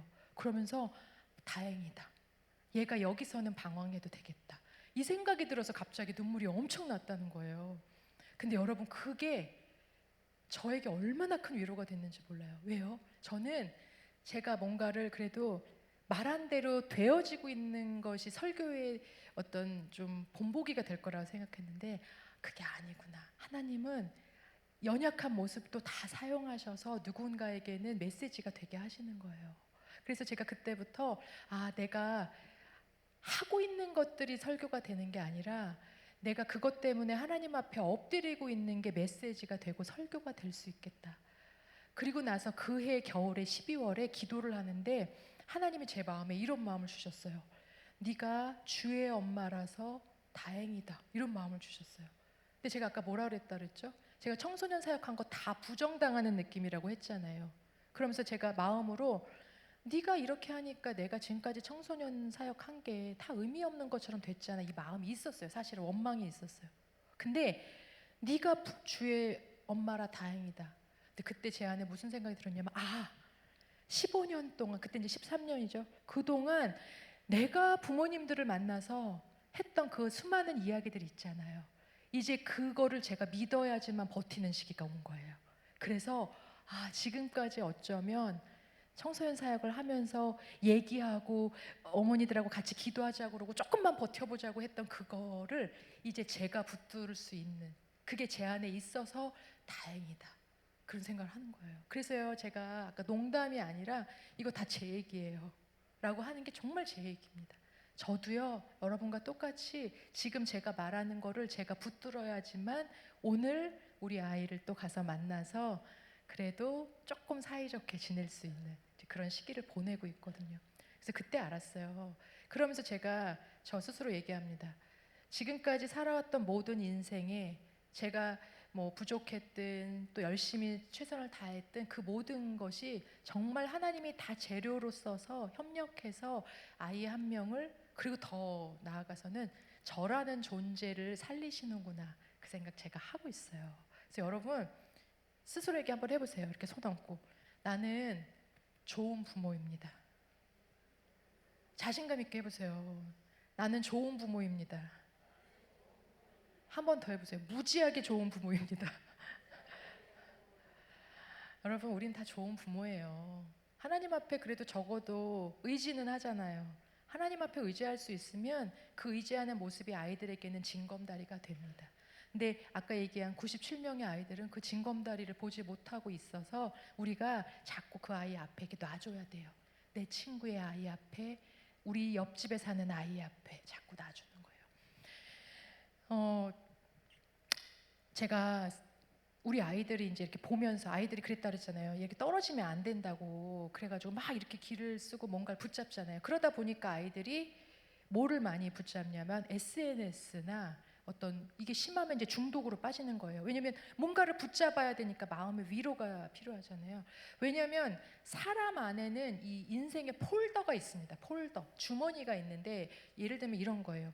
우리 안에는 기쁨이라는 폴더가 있고 뭐 슬픔이라는 폴더 이런 게 다 있거든요. 성취했을 때, 실패했을 때, 뭐 무너졌을 때, 세워졌을 때 이 폴더가 있는데 살면서 거기에 수많은 사람들과의 만남을 통해 아니면 뭐 내가 읽은 것, 예배한 것, 들은 걸 통해 이렇게 이야기가 쌓여요. 예를 들면 이런 거예요. 제가 엄청 그 힘든 슬픔을 이제 뭐 이렇게 그 실수를 했어요. 그래갖고 이제 실패를 경험했는데 그때 저한테 두 가지 마음, 두 가지 메시지가 온 거예요. 하나는 그거 보라고 내가 그때부터 조심하라고 했잖아. 그때 내가 조심하라고 했으면 여기까지 안 갔지라고 말하는 이야기가 내 인생에 그 실패했을 때 폴더에 쌓여요. 근데 또 하나 어떤 메시지가 쌓였냐면 다시 시작하면 된다. 은혜는 지금 다시 하나님을 붙들고 시작할 수 있는 건데 지금 하나님이 네 앞에 있는데 다시 하면 되지 하는 이 이야기가 있는 거예요. 그럼 이게 두 가지 이야기가 있잖아요. 그럼 제가 만약에 살다가 똑같은 실패를 또 했어요. 그럼 제가 그때 이제 퍼뜩 기억나는 이야기가 있을 거 아니에요. 그게 우리 인생에 쌓여있는 이야기 중에 하나를 끄집어내서 하거든요. 근데 여러분, 제가 첫 번째 그 이야기를 끄집어내서 붙들었다고 생각해 보세요. 그때 내가 너한테 뭐라고 했어? 경고했잖아. 조짐이 있을 때. 그럼 제가 어떡합니까? 과거를 제가 어떻게 할 수 없으니까 여기서 끝인가 보다.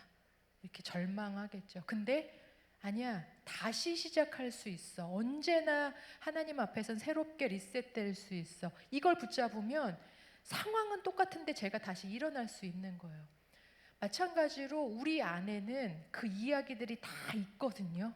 그리고 날마다 어떤 이야기를 붙들고 다시 일어날지를 우리가 선택을 합니다. 근데 여러분, 우리 아이들 안에는 그 아이들의 인생 안에는 어떤 이야기가 지금 쌓여가고 있을까요?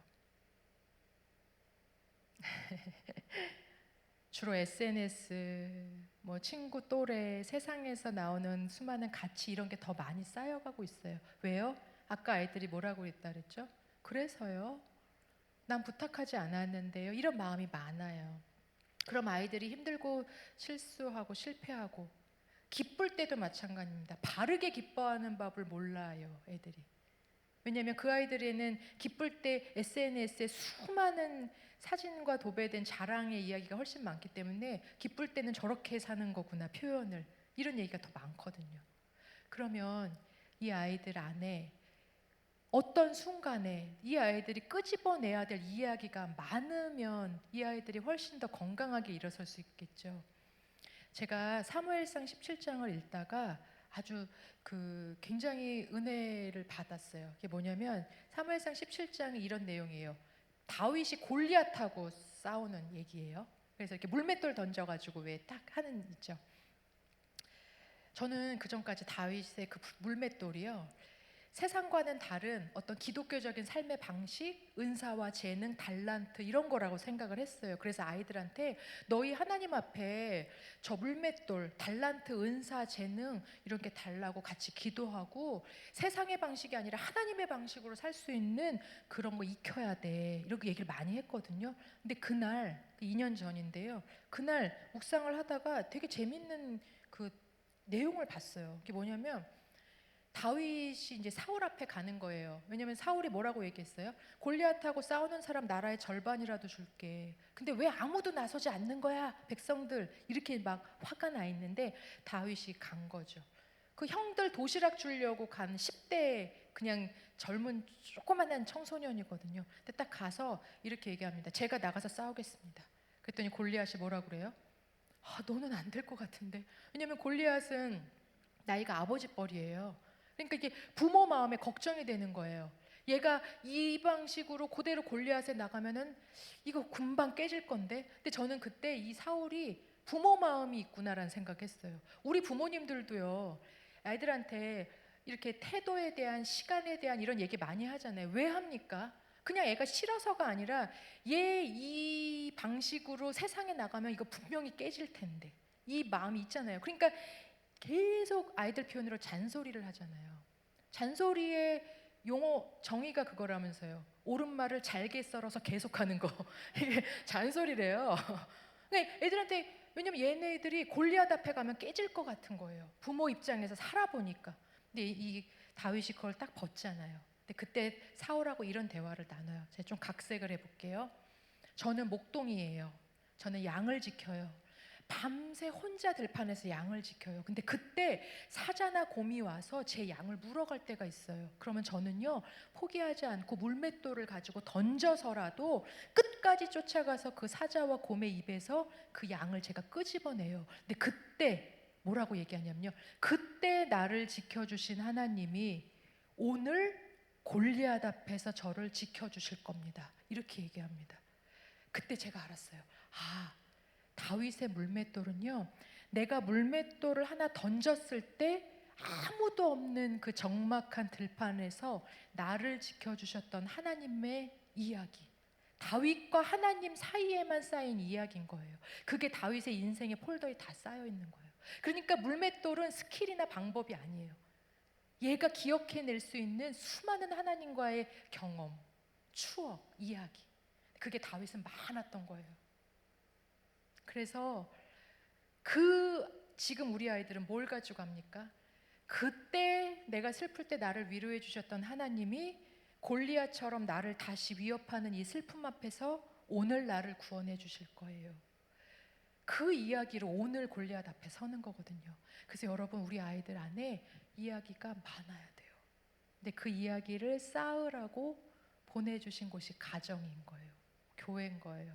근데 가정과 교회가 그런 이야기를 쌓을 만한 데 같으세요? 쌓을 만한 곳이에요. 왜냐면요, 그 이야기들은 언제 쌓이냐면 낭만적일 때 쌓이는 게 아니에요. 지지고 볶고 실패하고, 때로는 막 너무 즐거워서 막 웃어보고, 기뻐도 해보고, 슬퍼도 해보고, 위로도 해보는 이 모든 인생에 있는 모든 경험치가 있는 곳에서 아이들은 다양한 하나님의 이야기가 쌓이는 거예요. 그 이야기를, 그때의 그 경험을 부모가 어떻게 하나님 앞에서 풀어가는지를 보면서 우리 아이들 안에 쌓이는 거예요. 그래서 여러분, 우리 집은 왜 이렇게 맨날 평탄하지가 않아요? 그러면은 괜찮은 거예요. 다양한 이야기가 아이들 앞에 쌓일 수 있어요. 부모가 그 상황을 하나님 앞에서 잘 풀어가는 것, 엎드리는 거를 보여줄 때마다 아이들 안에 손에는 물맷돌이 하나 담깁니다. 그러면 이제 두 분만 한번 나와 보세요. 좀 쉬어요? 괜찮으세요? 저희 이제 20분에 끝내야 돼가지고요. 두 분 잠깐만 나와 보실래요? 그러면 애들은 그 이야기를 쌓아가기 싫다는데, 관심도 없다는데, 어떻게 애들하고 그 이야기를 쌓아갑니까?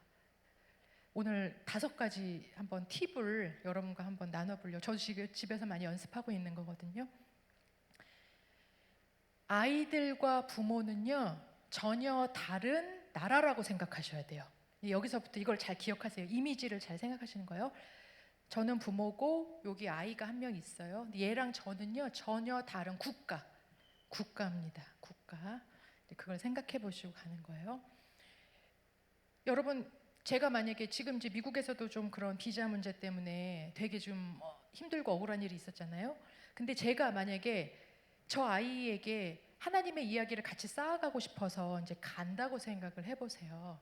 근데 이게 이제 그 나이가 들수록 이 나라의 거리가 조금 멀어져요. 왜 멀어지냐면요, 영역이 넓어지니까 그럴 수밖에 없는 거예요. 그전엔 영역이 좁으니까 붙어 있었는데 얘도 얘 나라의 영역이 커질 거 아니에요. 부모도 영역이 커지잖아요. 그러니까 당연히 이제 거리가 멀어졌어요. 그러면 제가 저 나라를 들어가려고 하면 제일 먼저 해야 되는 거, 그냥 무작정 가면 어떻게 됩니까? 전쟁이 일어나는 거예요. 얘한테 허락받지 않고 가면 이제 전쟁이 일어나는 거예요. 그래서 집안에선 전쟁이 많이 일어나고 있잖아요. 그러면 저 아이와 내가 하나의 독립된 나라인데 어떻게 가까이 가서 이와 함께 그래도 찌그럭찌그럭 하면서 서로의 민낯을 보면서 버성기면서 하나님의 이야기를 쌓아갈까? 그 방법을 한번 해볼게요. 제일 중요한 첫 번째 방법은요, 선생님은 반응이에요. 반응. 아니, 어머니는 자극이에요. 두 분이 한번 가까이 딱 붙어서 서볼게요. 아니, 이렇게 쓰는 건 처음 봤어요, 제가. 요렇게, 예, 요렇게. 되게 그 주한교회가 굉장히 창의적이신 것 같아요. 그 사람은 자극과 반응이 있어요. 그러니까 지금 부모와 자녀 간의 싸움도 다 자극과 반응이에요. 엄마가 자극을 줘서 아이가 반응을 하든 반대이든. 근데 심리학자들이 뭐라고 얘기를 하냐면요, 자극과 반응 사이에는 쿠션이 다 있대요, 사람마다. 근데 이 쿠션이, 우리 쿠션 사면 처음에 살 때 되게 뽀송하죠. 그래서 웬만한 충격을 다 잘 견뎌줘요. 그 회복 탄력성이 있어요. 근데 이게 계속 이 자극을 받으면 어떻게 됩니까? 딱딱해지잖아요. 그러니까 마찬가지로 사람도 계속 자극을 받으면 이게 마음의 공간이 쭈그러 들어가지고 여백이 없어지는 거예요. 쿠션이 딱딱해지는 거거든요. 그걸 한번 볼게요. 이 두 분 사이에 지금 쿠션이 없어요. 어머니가 3번을 할 건데 똑같은 힘으로 자극을 주셔야 돼요. 한번 세게 자극 한번 줘보세요. 잘하셨어요. 그럼 이제 조금 어느 날 보니까 마음에 조금 여유가 생겨서 쿠션이 생겼어요. 그럼 조금 요 정도 떨어졌어요. 그러면 아까 같은 자극을 한번 줘보세요. 이렇게 조금 여유가 생기죠? 그럼 조금 더 떨어져 보세요. 그러면 자극을 줘보세요. 자극을 줄 수가 없죠. 그러니까 요 적당한 거리. 아이하고 만남이 일어나려면 너무 멀어지면 아이의 자극이 없고요. 그렇다고 너무 붙어 있으면 안 돼요. 그러면 적당한 거리에서 자극이 오는 걸 내가 내 두 발로 버틸 수 있을 만큼의 여유를 조금, 쿠션을, 마음의 쿠션을 갖고 와야 되는 거거든요. 고맙습니다. 자리로 박수 쳐주세요. 근데 요 마음의 쿠션을 부모님이 먼저 가꾸는 게 중요합니다. 그러니까 아이하고 무언가를 하려고 할 때 아이하고 함께하는 모든 것은 다 아이의 인생의 폴더에 쌓인다고 생각하시면 돼요. 근데 그거를 다행인 건 성령님이 중간에서 잘 아름답게 버무려서 이 아이의 인생에 도움이 되게 쌓이게 하세요. 그러니까 이 아이 나 혼자 키운다고 생각하지 않으셔도 돼요. 근데 이제 쿠션을 갖고 가야 되는데 제일 좋은 거, 아이하고 뭔가를 하기 전에 먼저 이렇게 생각해 보세요. 내가 지금 저 아이가 나한테 반응을 할 때 내가 내 두 발로 버틸 만한 힘이 있는가. 그렇지 않을 때는 사파리처럼, 아이를 사파리에서 보는 것처럼 대하시는 게 좋아요. 먹이만 주고 빠지는 거예요. 그렇게 너무 가까이 가서 막 문을 열고 들어가지 않는, 내가 보호장갑이랑 이런 게 없으면. 그러면 여러분의 이 마음의 쿠션을 가꾸는 게 사실 되게 중요하거든요. 아버님, 언제 내 마음이 조금 뽀송뽀송하다 이런 마음이 들 때가 있으세요? 뭘 하셨을 때?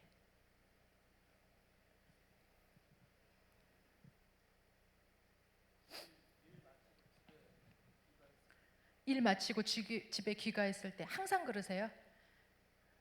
아니면 어떤 상황이 됐을 때 그래도 내가 마음이 좀 오늘 행복하다. 그러니까 이 마음의 쿠션은 부모의 행복감이라고 생각하면 되거든요. 내가 좀 버틸 만큼 행복하다.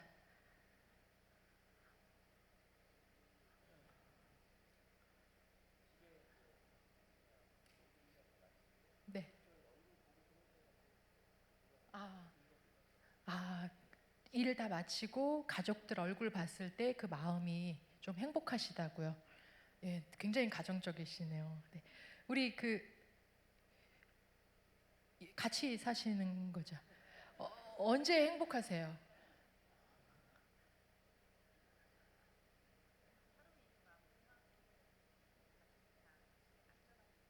안전하게 들어왔을 때. 맞아요. 아, 가족들이. 예. 가정 예배. 가정 예배를 딱 드렸을 때가 하루가 잘 마무리됐다. 안심하는 그런 마음이 드시는 건가 봐요. 여러분, 부모님이 아이들이요, 영국에서 실제 설문조사를 했는데 부모랑 아이랑 똑같은 질문을 줬어요. 아이에게 어떤 질문을 줬냐면, 어떻게 해야 부모 자녀가 지금보다 더 행복할 수 있을까요? 이렇게 질문을 줬어요. 그랬더니 부모님들은 다 뭐라고 쓰셨냐면, 아이하고 조금 더 시간을 보내는, 아니면 아이하고 조금 보내더라도 더 질 좋게 집중하는, 이런 어떤 마음들을 막 쓰셨어요. 근데 아이들은 대답의 1위가 뭔 줄 아세요? 우리 부모님이 행복하셨으면 좋겠어요. 이렇게 쓴 거예요. 그러니까 애들은요, 성적표 받는 날 집에 문고리를 딱 잡잖아요. 그럼 이 집안의 공기가 다 느껴진대요. 그래서 내가 지금 들어갈 것인가, 밤에 들어갈 것인가. 이게 무슨 얘기냐면, 아이들은요, 부모님의 지금 심리 상태가 어떻고 행복한지 안 행복한지에 굉장히 신경을 쓰는 거예요. 왜냐면 그게 나에게 연결돼 있다고 생각을 해서 그래요. 그래서 저는 아이들의 대답을 보고 이 아이들 굉장히 똑똑하다는 생각했어요. 우리 부모님이 행복한 게 부모와 나가 더 행복할 수 있는 길이라는 걸 애들은 알고 있는 거예요. 그래서 여러분 있잖아요, 여러분이 먼저 행복할 수 있는 길을 찾으시면 좋은데, 제가 이 강의를 하면서 어머님, 아버님 언제 행복하세요? 이렇게 물어보시면 지금은요, 최근 몇 년에는 그래도 되게 많이 아세요. 그래서 막 그 방법을 하시는 분들이 있어요. 근데 그전에는 대부분 뭐라고 하셨냐면요, 제가 밥을 해줬는데 막 아이들이 너무 맛있다고 밥을 먹을 때 행복해요.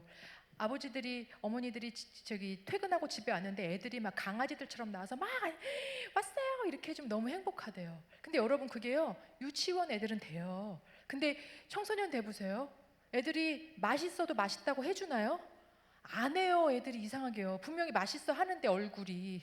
그리고 막 쪼르르 달려나서 막 이렇게 하나요? 아니요. 그냥 방문 빼꼼히 열고 인사해주면은 되게 양반인 거예요. 그럼 어떻게 해요? 그럴 때 행복감이 떨어지나요? 그러니까 누군가에 의해서 행복한 방법 말고, 아무도 나에게 반응해주지 않아도 내가 행복할 수 있는 방법을 찾아야 된대요. 그게 심리학자들이 말하는 행복감 가꾸기의 첫 번째더라고요. 여러분, 지금 한번 생각해 보세요. 아무도 나한테 뭐 안 해줘도 그냥 내가 스스로 행복할 수 있는 거 하나씩, 그거 꼭.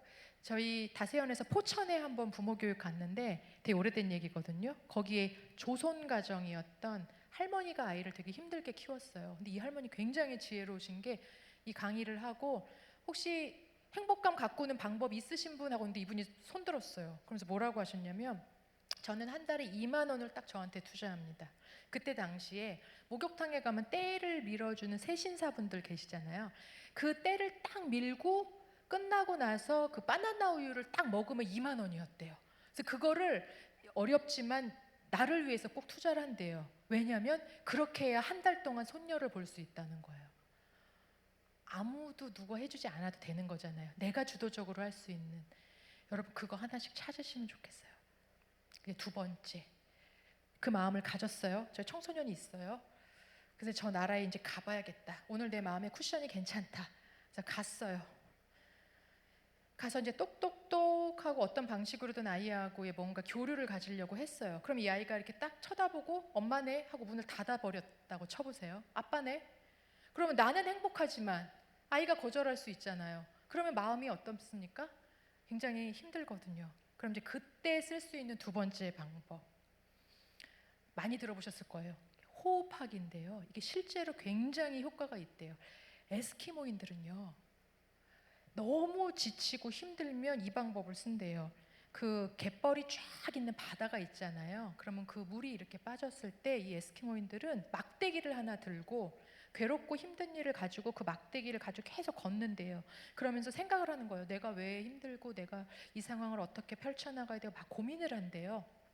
쭉 가다가 이제 어느 정도 마음이 진정되잖아요. 그럼 거기다 막대기를 딱 꽂고 돌아옵니다. 근데 이제 살다 보면 또 그런 날이 있잖아요. 아이한테 갔는데 아이가 또 마음을 안 열어줄 때 있잖아요. 그러면은 이제 막대기를 또 다른 걸 들고 에스키모인들이 또 가는 거예요. 근데 가다가 그 막대기를 보기 전에 자기가 막대기를 꽂고 돌아오면 그때보다는 좀 낫구나 지금 상황이 이렇게 생각을 한대요. 근데 그 막대기를 지나쳐서 가서도 한참 있다가 막대기를 꽂게 되면 지금 내가 굉장히 힘든 상황이구나. 그러면 그때 도움을 청한다는 거예요. 전문적으로. 여러분, 여러분의 인생에도 막대기를 꽂는 것들이 좀 필요합니다. 그냥 무작정 이렇게 참는 게 아니라 그 들숨과 날숨처럼 내 안에 호흡이 사실 없으면 숨쉬기가 쉽지 않거든요.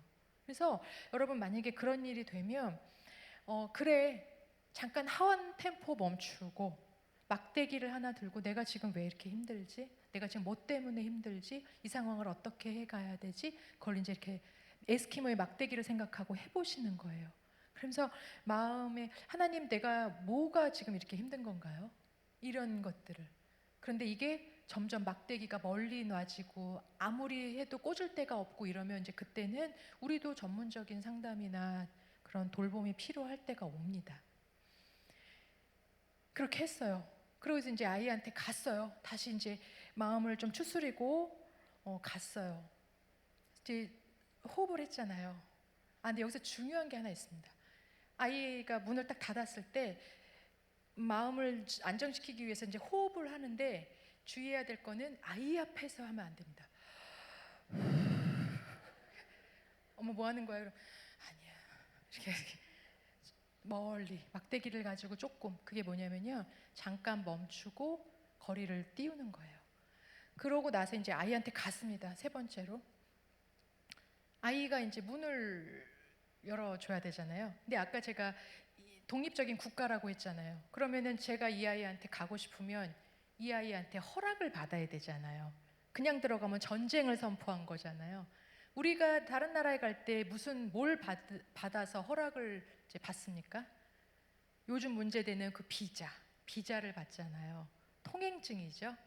근데 여러분 아이들이 여기서 딱 봤는데 엄마가 이제 애들도 느낌이 있거든요. 이쯤 되면 부모가 올 거다. 이쯤 되면 뭔가 이 교류가 일어나겠구나. 스파크가 튀겠구나. 이런 딱 마음의 준비를 하고 있는데 부모가 이렇게 딱 왔을 때 문을 탁 열어주고 싶은 통행증이 있대요. 그게 뭘까요? 미소예요. 미소. 근데 이제 아이들 표현으로 썩소 말고 그 썩소가 뭐예요? 이런 표현을 여기서 쓰긴 좀 그렇지만 썩은 미소라고 애들이 얘기를 하잖아요. 그런 거 말고 자연스러운 미소. 왜냐면 아이들 엄청 긴장해요. 아이들 다 영적으로 알거든요. 아까 말씀드린 것처럼 이쯤 되면 뭔가 아빠가 엄마가 얘기할 때가 됐는데 이거 알거든요. 굉장히 긴장하고 있는데 부모가 와서 이렇게 자연스럽게 딱 미소를 쳐주면 이 아이 입장에서는 그게 통행증이래요. 그래서 한번 그래 엄마 들어와요. 이렇게 내 방으로 들어와요. 내 인생, 내 시간 안에 잠깐 들어와요. 내 공간에 들어와요. 아빠 얘기를 해준다는 거죠. 근데 여러분 미소가 언제 져집니까? 우리라고 뭐 아이들한테 그렇게 맨날 썩소를 날리고 싶겠습니까? 미소 다 짓고 싶죠. 자연스러운 미소 짓고 싶잖아요. 근데 미소를 지을 수 있는 방법이 있어요. 이 마음에는요 호수가 있대요. 근데 이 호수에는 그 사람의 표정을 담는 가면, 얼굴의 가면이 여기 수천 개가 떠 있다고 합니다. 그래서 심리학자들은 제가 정확하진 않은데 7천 개인가를 얘기하더라고요. 사람에게서 나오는 표정이 7천 개. 그러면 7천 가지의 표정의 가면이 있어요. 근데 우리 부모님들은 더 지혜로우시고 뭐라고 하셨냐면요. 5만 가지라고 하셨어요. 표정을.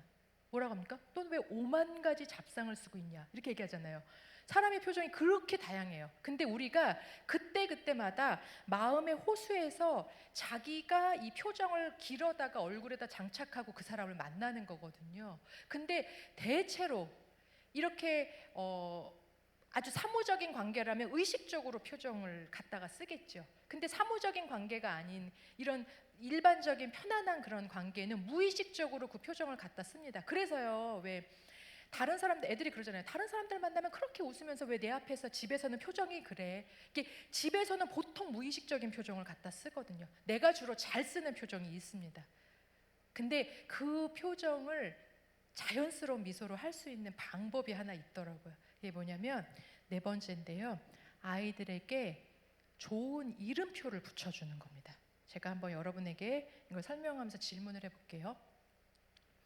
우리나라에 지금 외국인 노동자들이 한 250만 명이 들어와 있대요.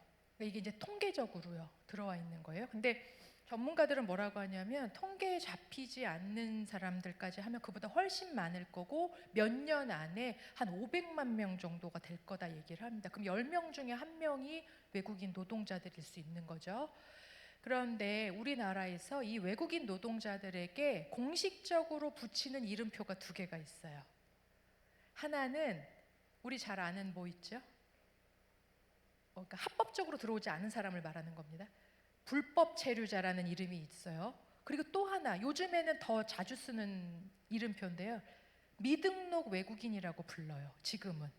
근데 제가 한번 질문해 볼게요. 어머니, 이 사람 불법 체류자예요 라고 했을 때 느낌이 어떠세요? 그 사람을 딱 보는 느낌이? 네? 이방인. 네. 그리고 약간 뭔가 잘못을 저질렀나? 그리고 지난번에 어떤 데 갔더니 이 사람 빨리 내보내야 되겠다 이런 생각이 들었대요. 아버님, 근데 이 사람 미등록 외국인이에요 라고 하면 어떤 마음이 드실까요?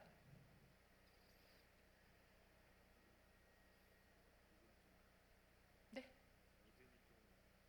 믿음이 오히려 갖는. 뭔가 좀 뭐 도와주거나 이러면 잘 될 것 같은. 그렇죠? 이 사람이 혹시 등록하는 방법을 언어 때문에 몰랐나? 그럼 좀 도와줘야 되나? 이런 다른 마음이, 신뢰의 마음이 생기는 거죠. 근데 여러분, 똑같은 사람한테 붙여진 이름이에요. 근데 여러분, 우리 아이들이요, 이 세상 살아가면서요, 분명히 저 이지원이잖아요. 근데 이지원이라는 이름 말고 실제로 사는 내내 붙여지는 이름이 훨씬 많습니다. 우리 아이들은요, 일상 속에서 더 많은 이름표를 붙이고 살아요. 누가 붙여주는 거냐면 내가 나한테 붙여주는 거. 아까 우리 이 5 영역에서 계신 어머니들이 얘기했던, 너는 왜 그거밖에 안 돼? 너는 왜 코가 이렇게 생겼어? 네가 하는 게 그렇지 뭐. 엄마가 나 싫어하는 거 아닐까? 그냥 나 싫어서 이렇게 아빠가 하는 거 아닐까? 이런 수많은 이야기를 자기가 스스로 제일 많이 붙이고요. 그 다음에 주변의 사람들이 아이들한테 굉장히 많은 이름표를 붙입니다. 얘는 이번 중간고사에서 13등 하네. 쟤는 370등 하네. 쟤는 친구들하고 관계가 원활하네. 쟤는 관계가 좋지 않으네. 쟤는 성격이 좀 둥글둥글하고 원만하네. 쟤는 성격이 되게 까칠하고 못되네. 이런 식으로 너무 많은 이름표가 아이들 모르게 아이들 안에 붙여지고 있거든요. 그러니까 애들이 얼마나 힘들겠습니까? 자기에게 붙여진 원래 이름이 있는데 그 이름대로 불려지지 못하는 아이들의 이름표. 그러니까 애들이 점점 그 삶이 긴장하는 거예요. 아까 내가 이 공동체에 어울릴까? 이게 무슨 말이냐면요, 저 사람과 이 공동체에서는 나에게 어떤 이름을 붙여줄까? 이게 항상 아이들한테는 긴장이에요. 근데 여러분도 아이들한테 붙이고 있는 이름들이 있을 거예요. 저도 무의식 중에 저희 아이들한테 속으로 자꾸 붙여고 싶은 이름들이 있어요. 그 이름표를 한번 바꿔보는 거예요. 지금까지 제가 만약에 우리가 아이에게 세상과 다를 바 없는 이름표를 자꾸 붙여줬다면 적어도 우리 아이들이 집에서는, 우리 교회에서는, 믿음의 어른들하고 있을 때에는 좀 하나님이 이 아이에게 말해주고 싶은 그 이름표를 좀 붙여야 되지 않겠습니까? 그래서 제가 교사들 만나면 늘 하는 얘기가, 선생님, 이 아이가 이번 주에 왔을 때 적어도 우리 안에서 예배하고 소그룹하고 갈 때는 새로운 이름표 하나를 달고 가는 걸 느꼈으면 좋겠어요. 여기서는 내가 다른 이름표로 대우받았네. 하나님이 저 말씀을 통해 나에게 다른 이름표 하나 오늘 붙여주셨네. 이거 알고 가면 좋겠습니다. 저는 그게 공동체의 역할이라고 생각해요. 그래서 부모님들이요, 새로운 이름표 한번 붙이는 거 한번 연습해 보세요. 그 아이 앞에 딱 갔는데 아이가 이렇게 문을 딱 열어주려고 했는데 자연스러운 미소를 지으려고 하면서 이 아이의 이름을 불러야 되는데 우리가 속마음이 튀어나온 거예요. 이 화상아. 이렇게 하면은 이게 얼마나 자연스럽지 않습니까? 아유, 이 성질머리 진짜, 아유, 성질머리 진짜 더러운 애가. 이게 얼굴하고 매치가 안 되는 거죠. 근데 아이들이 그걸 알거든요. 자연스러운 이름표 하나 붙여보면 좋겠어요. 한번 지금 해보세요. 제가 한 3분에게만 질문해 보겠습니다. 오늘 집에 가서 우리 아이에게 마음으로 내가 이 이름표 한번 새롭게 붙여보겠다. 한번 지금 한번 생각해 보시고 제가 한 3분만 좀 질문을 해보겠습니다.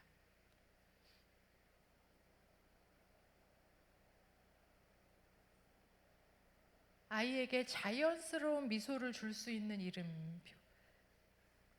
근데 여러분, 이 이름표가요, 내가 짓고 싶다고 지어지지는 좀 않더라고요. 그러니까 정말 우리 안에 이 시기가 딱 믿음이 필요한 시기예요. 아이에게 이름표를 붙여줄 때가 믿음이 필요한 시기인데 뭐냐면요, 이 아이의 지금이 아니라 이 아이를 인도하실 하나님을 믿어야지만 아이에게 그 이름표를 붙여줄 수가 있더라고요.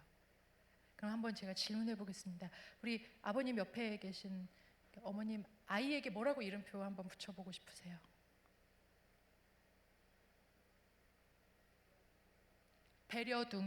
배려둥이라고 해보고 싶으세요? 오늘 가서 해보실 수 있겠어요? 네. 그리고 우리 아버님 뭐라고 붙여보시고 싶으세요? 자녀에게. 꽃보다 아름다운 아들. 아이에게, 아니 그 아드님에게 한번 해보실 수 있겠어요? 한번 해보시고. 우리 뒤에 계신 어머님, 네, 뭐라고 붙여보시고 싶으시겠어요?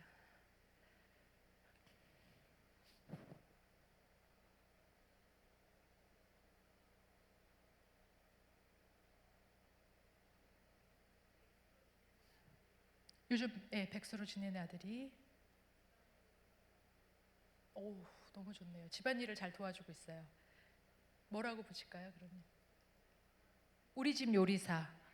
너무 좋은데요? 집에 가서 이렇게 해보실 수 있겠어요? 하나 더 해볼게요. 우리는 아이들한테 이렇게 이름표를 붙여주려고 애써도 아이들은 부모에게 그 이름표를 붙여주기에는 아직 마음이 그렇게 지금 좀 편안하지 않을 수 있잖아요. 그럼 어떡합니까? 내가 나한테 붙여주는 거예요. 우리도요, 얼마나 많은 이름표가 많습니까? 특히 그 이름표 뒤에 뭐가 붙어 있는 줄 아세요? 노릇이라는 말이 붙어 있어요. 엄마 노릇, 아빠 노릇, 아내 노릇, 직장에서 무슨 노릇, 어른 노릇. 근데 그런 이름표 말고요, 내가 나에게 붙여줄 수 있는, 나만의 행복감을 가꾸기 위해서라도 내가 나에게 붙여줄 수 있는 이름 지금 하나씩 한번 해보세요. 그리고 옆에 사람한테 그렇게 부르라고 하세요. 이제부터 그렇게나 부르라고. 지금 한번 생각해 보시고 제가 한 3분한테 질문해 볼게요.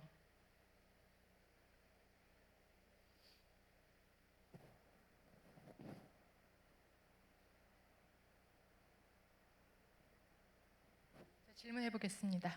우리 그 두 분 한 분씩 한 분씩 어떤 이름 붙이고 싶으세요? 스스로에게. 그러시구나. 들으셨어요, 혹시? 내 스스로에게 이름 하나 붙여주는 이름표요.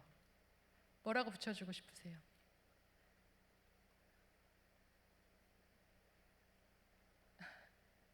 좀 생각할 시간 드릴까요? 네, 그러면 혹시 두 분은 같이 사세요? 그럴 거예요, 아마. 그러면은 각자 얘기해 보시고 한번 서로 불러볼까요? 뭐라고 이름표 한번 나세요? 네네네. 매력둥이. 네네, 매력둥이. 네, 그렇게 웃으시면 어떡해요. 아니, 근데 되게 좋은 마음으로 웃으셨어요. 뭐라고 이름표 스스로 붙여주고 싶으세요? 성실맨. 그럼 서로 이걸로 한번 붙여보세요. 성실맨. 그래, 매력둥아. 네, 이렇게 자꾸 이름표를, 그리고 그날 듣고 싶은 이야기가 있잖아요. 그러면 그 이름표를 붙여서 나 오늘 이렇게 붙여줘 하고 얘기해 주는 거 좋은 것 같아요. 생각해 보셨어요? 아름다운. 그 뒤에 뭐라고, 이름을 붙이는 건가요? 아름다운. 뭐라고 붙이고 싶으세요? 노력하는 엄마. 그럼 서로 그렇게 한번 불러봐 주세요.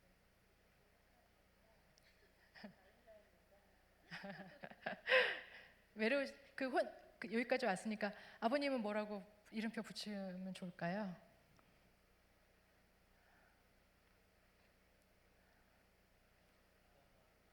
다정한 아빠. 집에 가서 해보실 수 있겠어요? 가족들한테 나 이제부터 오늘은 다정한 아빠라고 불러라. 예. 아니 해보시면 좋을 것 같아요. 그렇게 꼭 해보세요. 예.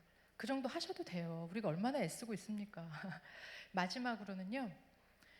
그러면 이제 제가 이 아이한테 가서 이 아이에 대해서 하나님이 이 아이를 잘 해주시겠지, 잘 돌봐주시겠지 이런 마음으로 좋은 이름표를 붙여줬어요. 그래서 문을 딱 열었는데 우리 매력둥이야 이렇게 했어요. 그럼 자연스러운 미소가 나가면서 아이가 오늘 괜찮겠다 이 소통이. 그래서 문을 딱 열어줬어요. 그러면은 이제 그때 마지막으로 대화가 시작이 되거든요. 근데 이제 보통 우리 특별히 이제 정말 학령기에 있는 청소년들 부모님들은 자녀와 대화할 시간이 많지 않으니까 이때가 기회다. 이래가지고 그동안 쌓여있던 품었던 수많은 이야기를 막 쏟아내고 싶어요. 그러면은 이제 아이가 또 마음의 문을 또 쉽게 열지는 않겠잖아요. 근데 그래서 대화도 어떤 게 필요하냐면 권투 선수들이 전문가들이 그런 얘기를 해요. 권투 선수들이 링 위에 올라갔을 때 이제 오늘 저 선수 조금 잘할 것 같은데 이런 게 있대요. 조짐이. 뭘 보고 그러는 줄 아세요? 저는 권투를 몰라서 사실 몰랐는데 그 사람의 스텝이 가벼운가. 그러니까 너무 무겁게 한 방을 날리려고 하는 게 아니라 치고 빠지고 빠질 수 있는 만큼 가벼운가. 그리고 더 중요한 건 이게 잽이래요. 한 번 팍 이렇게 스트레이트인가요? 그걸 날리는 게 아니라 잽을 탁 치고 이런 걸 보면서 오늘 저 선수 일이 잘 경기가 잘 풀릴 것 같은데 한다는 거예요. 마찬가지로요. 아이들이 이제 문을 열어서 대화가 시작됐다면 아이들에게 대화의 잽을 날리는 거가 필요합니다. 대화의 잽이 뭘까요? 아주 간단합니다. 나한텐 쓸데없는데 얘한텐 쓸모 있는 얘기가 있어요. 무슨 얘기냐면 제가 교회에서 부모님들이 우리 애가 오늘 아침에 교회를 안 간다고 그래요.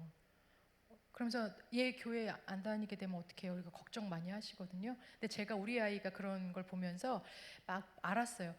얘가 오늘 아침에 교회를 안 가고 싶은 이유는 되게 다양한 거예요. 그냥 진짜 하나님이 안 믿어져서라기보다 오늘 아침에 딱 일어났는데 거울 앞에 있는 내 얼굴이 마음에 안 들면은 교회를 안 가고 싶을 수 있어요. 오늘 아침에 내가 눈썹을 그렸는데 눈썹이 너무 짝짝이로 계속 마음에 안 드는 거예요. 그러면은 진짜 하나님이 나만 안 사랑하시네 여기까지 생각이 갈 수 있어요. 그러면 그날은 교회 가서 하나님 만나고 싶지 않은 거예요. 저희 아이가요, 둘째 아이가 걔는 아직이 아니라 제발 아니었으면 좋겠어요. 근데 걔는 방학 안 하는데 얼마 전에 교회에 왔는데 양말을 안 신고 이렇게 왔더라고요. 근데 저희는 뭐라 하지 않거든요. 근데 이렇게 딱 와서 주아야 오늘 양말 안 신고 왔네? 그랬더니 얘가 뭐라는 줄 아세요? 하나님 앞에 신을 만한 변변한 양말이 없더라 이렇게 얘기하더라고요. 그래서 얘는 이제 그걸 이기고 교회를 온 건데요. 농담으로 한 거지만 아이들은요 우리가 생각하는 아니 눈썹이 조금 짝짝으로 그려진 게 교회에 오는 거랑 무슨 상관입니까? 우리 생각에는 오늘 아침에 딱 일어났을 때 얼굴이 좀 부어있는 게 무슨 상관입니까? 저희 집에 숟가락이 10개인데 어느 날 4개가 없어진 거예요. 그래서 제가 아무리 찾아도 숟가락이 없어서 다 어디 갔나 했더니 냉동실에 4개가 들어가 있어요. 저희 딸 둘이라고 그랬잖아요. 아침에 일어나서 눈이 부으면 이거를 해야 되니까 2쌍씩을 넣어놓은 거예요.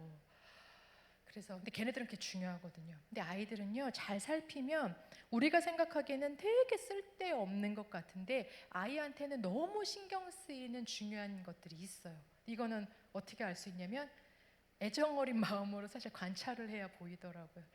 쓸데없어 이렇게 하면 안 보여요. 그때부터는. 그리고 애들이 안 보여줘요.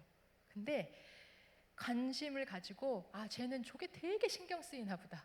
그러면 그거를 너무 사소하게 취급하지 않는 거. 거기서부터 이제 대화가 좀 시작되는 것 같아요. 그래서 잘 기억해 보세요. 나한텐 되게 쓸데없는데 걔는 왜 이렇게 저게 신경 쓰이지? 저게 저렇게 중요하다고 얘기하지는 그거 하나. 그거를 가지고 엄마도 약간 오버해서 야 나도 옛날에 그거랑 똑같은 건 아닌데 진짜 그것 때문에 막 학교 가기 싫거나 그럴 때 있더라. 진짜 오늘 하루가 되게 안 풀릴 것 같은 날도 있었어. 이렇게 하면서 아이가 엄마가 내가 중요하게 생각하는 걸 중요하게 다뤄준다 라고 느끼면, 아빠가 그걸 사소하게 여기지 않는다 라고 느끼면 아이가 거기서부터 조금 말을 시작하는 것 같아요. 여러분, 짧게 복습해 볼게요. 첫 번째가 뭐라고요? 내 마음의 쿠션. 네. 누가 반응해 주지 않아도 내가 가꿀 수 있는 주도적인 쿠션 하나. 그리고 또 하나는요, 에스키모의 막대기. 기억해 보세요. 그리고 세 번째는 통행증. 자연스러운 미소인데, 이 통행증은 네 번째 어떻게 얻을 수 있다 그랬죠? 좋은 이름표를 붙여줄 때. 그리고 나서 아이가 마음문을 조금이라도 열으면 한 방을 치려고 하지 않고 쓸데없는 이야기로 대화의 잽을, 그 아이가 사소하지 않게 여기는 걸 나도 중요하게 여겨주는 그 대화로 한번 시작해보면 좋겠어요.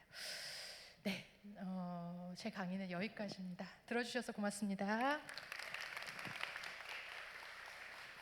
네, 우리 목사님 들어가실 때 또 큰 박수로 귀한 강의 주셔서 감사하다고 박수로 격려하고 또 감사한 마음을 표하겠습니다.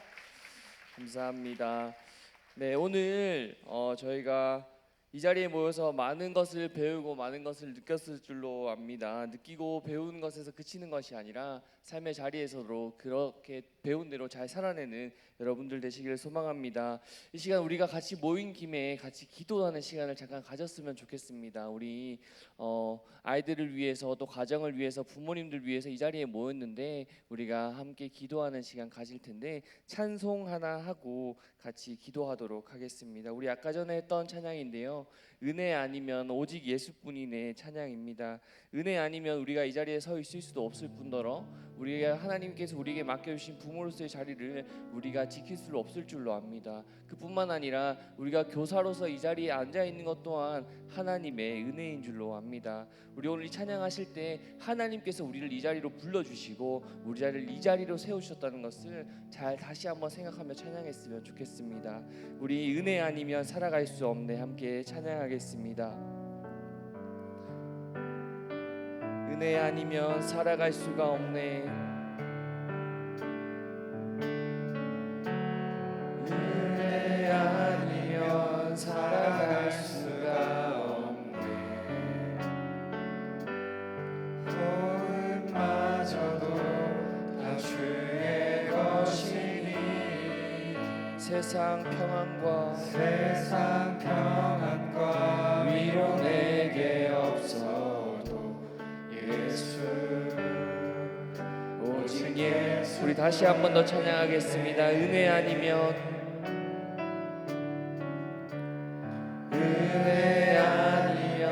살아갈 수가 없네.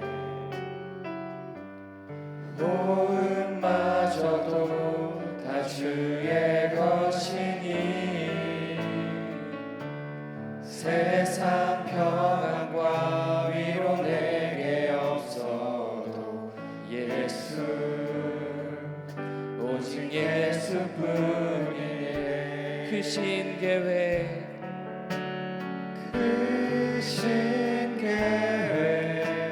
다 볼 수도 없고 작은 고난에 지쳐도 주께 묶인 나의 모든 삶 버티고 우리 다시 한 번 더 찬양하겠습니다. 크신 계획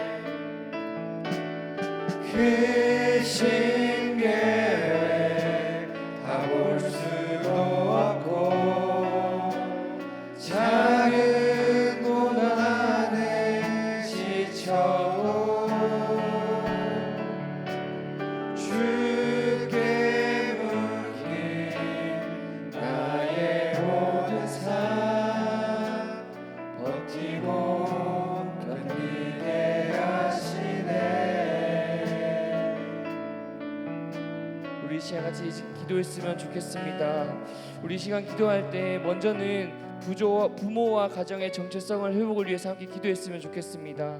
하나님께서 맡기신 영적 부모의 사명을 우리가 깨닫게 하여 주시고 자녀 양육의 기준이 세상의 가치가 아니라 말씀과 하나님 앞에 엎드리는 기도 위에 세워지도록 하여 주시옵소서. 더 나아가서 여기 모인 우리가 부모로서 자녀들에게 먼저 신앙의 본을 보이며 가정이 가장 작은 교회가 되어 자녀들이 우리를 통해서 하나님을 자연스럽게 배우도록 하여 주시옵소서. 우리 부모로서의 전체성을 기억하며 또 우리 다음 교육국 모든 가정을 놓고 이 시간 주님 한번 외치며 통성으로 기도하겠습니다.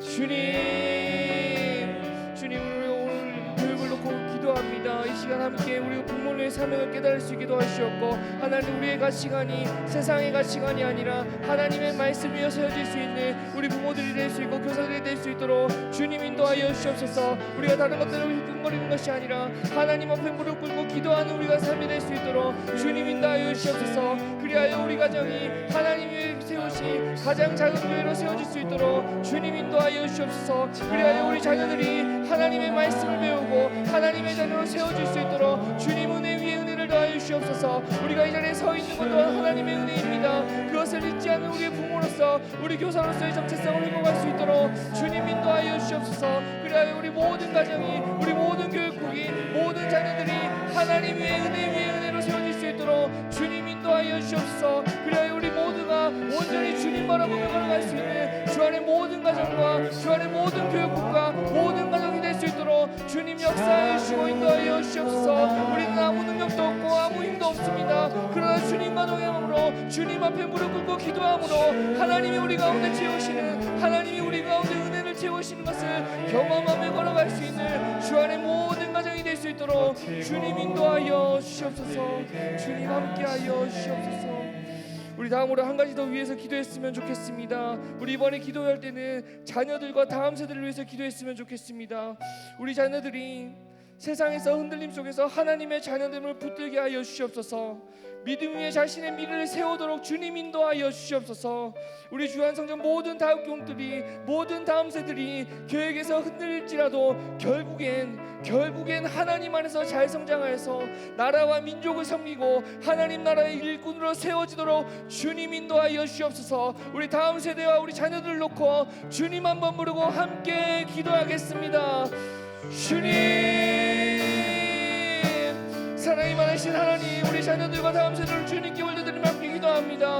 우리가 맡고 있는 자녀들과 우리가 맡고 있는 학생들이 하나님 위에 세워지고 하나님의 자녀라는 정체성을 가지고 이 세상 가운데 흔들리지 아니하고 살아갈 수 있도록 주님 그들의 발걸음을 인도하여 주셔서 그들이 하나님의 자녀로 하나님의 백성으로 이 나라를 세우고 민족을 세우며 하나님 나라를 세워가는 우리 다음 세대로 세워질 수 있도록 주님 인도하여 주시옵소서. 우리의 기도로 말미암아 우리의 말씀으로 말미암아 우리의 엎드려짐으로 말미암아 그들의 앞길이 하나님이 인도하여 주시고 그들의 앞길을 하나님이 풀어주셔서 하나님이 원하시는 자녀들로 하나님이 원하시는 백성들로 자라는 우리 주 안의 모든 다음 세대들 우리 자녀들로 세워질 수 있도록 주님 인도하여 주시옵소서.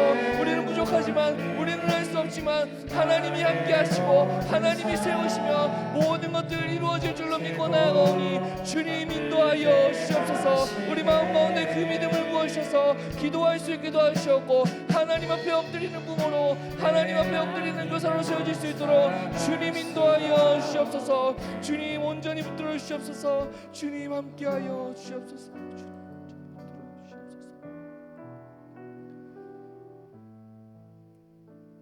사랑이 많으신 하나님 아버지, 오늘 이 시간 다음에서 다음으로 부모 교사 교육에 참여하게 하시니 감사합니다.